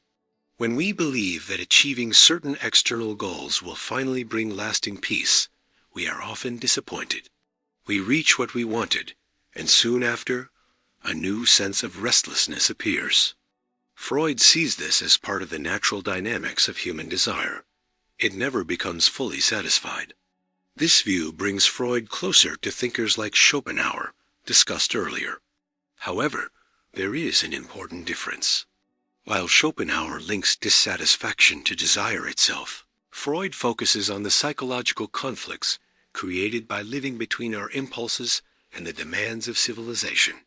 Suffering comes not only from endless desire, but also from the constant need to regulate it. Another important concept in his work is guilt. Freud notes that many social rules become internalized over time. Gradually, we no longer need external control to regulate behavior. We develop an inner voice that judges our actions and thoughts. This helps society function, but it can also create intense guilt, especially when we feel impulses that clash with our values or social expectations. This analysis is still highly relevant. Many people live under heavy pressure to meet standards of success, productivity, and behavior seen as ideal. When they fail to meet these expectations, they experience guilt, shame, or a constant sense of inadequacy. Freud would likely see this as a modern expression of the same conflict between individual desire and collective demands. Another fascinating point in Civilization and its Discontents is his criticism of the belief that progress will solve all human problems. Freud recognizes the extraordinary advances brought by science and technology. However, he observes that they do not automatically eliminate inner conflicts. We can develop more advanced tools and still face deeply human anxieties. Material progress does not guarantee psychological peace. This idea feels even more relevant today. We have more access to comfort, information, and technology than ever before. Yet anxiety, loneliness, frustration, and emptiness are still widespread. Freud would say that no external achievement can fully remove the conflicts that are part of human life itself. This does not mean giving up on happiness altogether. Freud acknowledges that moments of joy, love, friendship, artistic creation, and personal achievement are extremely valuable. The problem arises when we expect these experiences to be permanent or to completely eliminate suffering. That expectation turns normal frustrations into major disappointments. Perhaps one of Freud's most important lessons is the need to accept the limits of existence. Maturity means recognizing that life constantly involves desire, loss, conflict, and sacrifice. There is no formula that can completely remove this condition. The sooner we understand this, the less energy we waste trying to reach an impossible perfection. This acceptance also changes how we relate to others. When we realize that everyone faces similar conflicts, we become more understanding. We stop believing that only we experience doubt, inner conflict, or frustration. We see these experiences as part of a shared human condition. In the end, Sigmund Freud offers one of the most realistic critiques of the modern ideal of permanent happiness. Life in society requires difficult choices, self-control, and unavoidable sacrifices. This limits pleasure, but it also makes coexistence, culture, and human development possible. Complete happiness may be unreachable, but that does not mean life is doomed to suffering. It simply means human existence always unfolds in a delicate balance between desire and responsibility, freedom and limitation, satisfaction and sacrifice. When we let go of the expectation of perfect happiness, we make room to value the real imperfect joys that life can actually offer.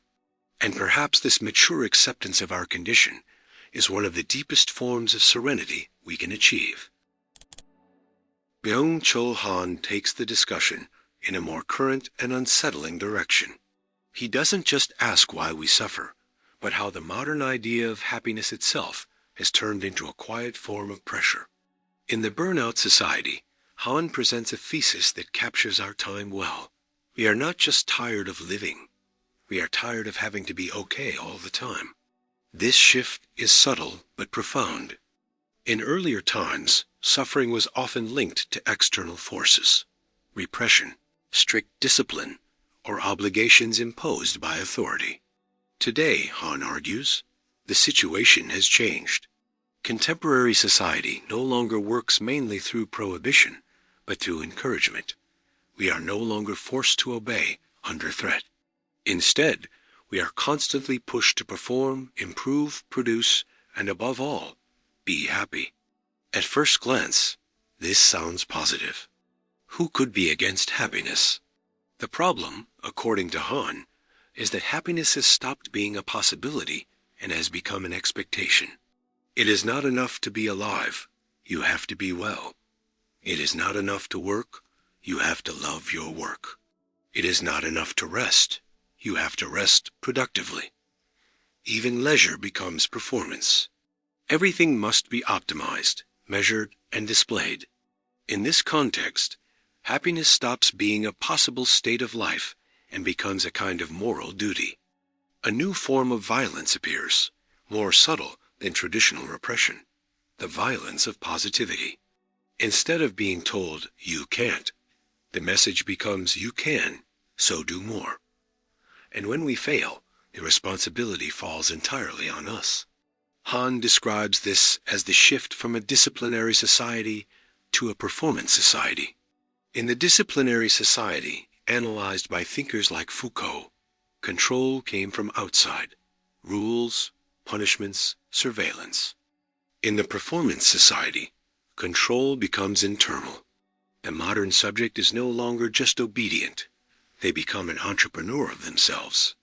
They voluntarily exploit themselves, believing they are acting freely. This is one of Byung-Chul Han's central ironies. Too much freedom can turn into a new form of imprisonment. When everything depends on us, our success, productivity, happiness, every failure stops being a social problem and becomes a personal flaw. If we are tired, it is our fault. If we are not happy, it is also our fault.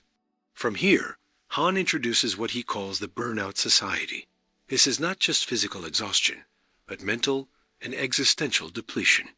The modern individual is constantly active, connected, available, and pressured to improve. But this constant activity does not create vitality. It creates exhaustion. Instead of real rest, we only get functional breaks to go back to producing. This kind of fatigue is different from traditional tiredness. In the past, someone might be physically exhausted after hard labor, but recover through rest. Today, exhaustion is deeper because it has no clear end. Even while resting, the mind stays active. Even while doing nothing, people feel they should be doing something more productive. Rest stops being rest and becomes just a pause in performance. Hahn also identifies another key change, the disappearance of the other as a limit. In earlier societies, others, the community, authority, shared norms, helped define what was enough. Today, that limit has disappeared. There is no clear point of enough. You can always produce more, achieve more, improve more. The result is a constant feeling of insufficiency. This logic also affects happiness. Instead of being lived as a spontaneous experience, it becomes a project. People don't just want to be happy. They need to prove they are happy. Social media intensifies this, creating a culture of constantly displaying positive moments. Life gets edited into something that looks light, productive, and inspiring. Behind this image, however, grows a silent sense of inadequacy. The more happiness becomes a social standard, the harder it is to actually feel it. People start comparing their inner experience, full of doubts, ups and downs, and vulnerability, with the idealized image of others. In that gap, a feeling arises that something is wrong with them. Hahn observes that this constant pressure creates a specific kind of psychological suffering, not the suffering of repression, but the suffering of excessive positivity. Instead of being oppressed by prohibitions, we are overwhelmed by possibilities. Instead of feeling blocked, we feel insufficient. This also helps explain the rise of anxiety and burnout. Burnout, in particular, is not just the result of overwork, but of a system in which people unknowingly exploit themselves. They believe they are following their own desires, when in reality, they are responding to external demands that have been internalized as personal goals. One of Hahn's most important insights is that modern society no longer needs direct coercion to function. It runs on self-exploitation. The modern subject pushes, monitors, and pressures themselves in the name of a happiness that never fully arrives. They are not forced to run. They run believing they chose to. At this point, Hahn moves toward a deeper critique of modern happiness itself. In this system, happiness is no longer something lived. It becomes something produced. It must be visible, measurable, and constant. But real human experience does not work that way. Life is made of pauses, doubts, failures, and contradictions. By trying to eliminate these elements, the culture of positivity also removes depth from experience. Hahn does not reject happiness, but rather the obligation to be happy all the time. He suggests a fundamental difference between spontaneous joy and happiness as performance. The first appears unexpectedly, often in simple moments of life. The second requires constant effort, control, and image management. Another important point in his philosophy is the value of silence, pause, and contemplation. In a world overloaded with stimuli, simply stopping becomes an act of resistance. Silence is not emptiness. It is a space where inner life can recover. Without it, people lose contact with themselves and start living only through quick reactions and automatic responses. Hahn also criticizes the constant acceleration of modern life. Everything must be immediate. Responses, results, experiences. This speed prevents experiences from deepening. Nothing has time to mature. Everything is quickly consumed and replaced by something new. In this flow, life loses density. In this sense, the burnout society is not just an exhausted society, but one that has lost the ability for real rest, deep attention, and authentic presence. People are always moving, but rarely truly where they are. Byung-Chul Han forces us to rethink something that once seemed unquestionable, the idea that being happy is an obligation. In his view, this demand does not free people, it drains them. By turning happiness into a duty, modern culture creates a paradox. The more we try to be happy, the further we move away from actually experiencing it. Perhaps Hahn's main provocation is exactly this shift in perspective. Happiness does not need to be pursued as a permanent project, nor displayed as proof of personal success. It can be more subtle, irregular, and less controllable. And perhaps it is precisely in letting go of the obligation to always be okay that a more genuine, less exhausted, and more human experience of life can finally emerge. We've reached the end of this journey through different ways of understanding happiness, from the critique of immediate pleasure to the idea that even the constant pursuit of feeling good can become an invisible kind of trap. Each thinker presented here, in their own way, showed that happiness is not something simple or automatic, and maybe not even exactly what we usually imagine it to be. If you made it this far, thank you for watching and staying until the end. Reflections like this require attention, and your presence here truly makes a difference in helping this work keep growing. If this video made you think, don't forget to leave a like. It really helps the channel reach more people who are also looking for deep content like this. Leave a comment telling us what impacted you the most. Which philosopher changed the way you see happiness the most? Or which idea challenged you the most in a good way? If you're not subscribed yet, subscribe to the channel and turn on notifications, because here we keep exploring ideas that go beyond the obvious, bringing philosophy, reflection, and awareness about life in a direct and impactful way. And of course, share this video with someone who also enjoys thinking about life, meaning, and what it really means to be happy. That really helps the channel grow and spread this kind of content. Stay on the channel and check out the next videos, because this conversation is far from over.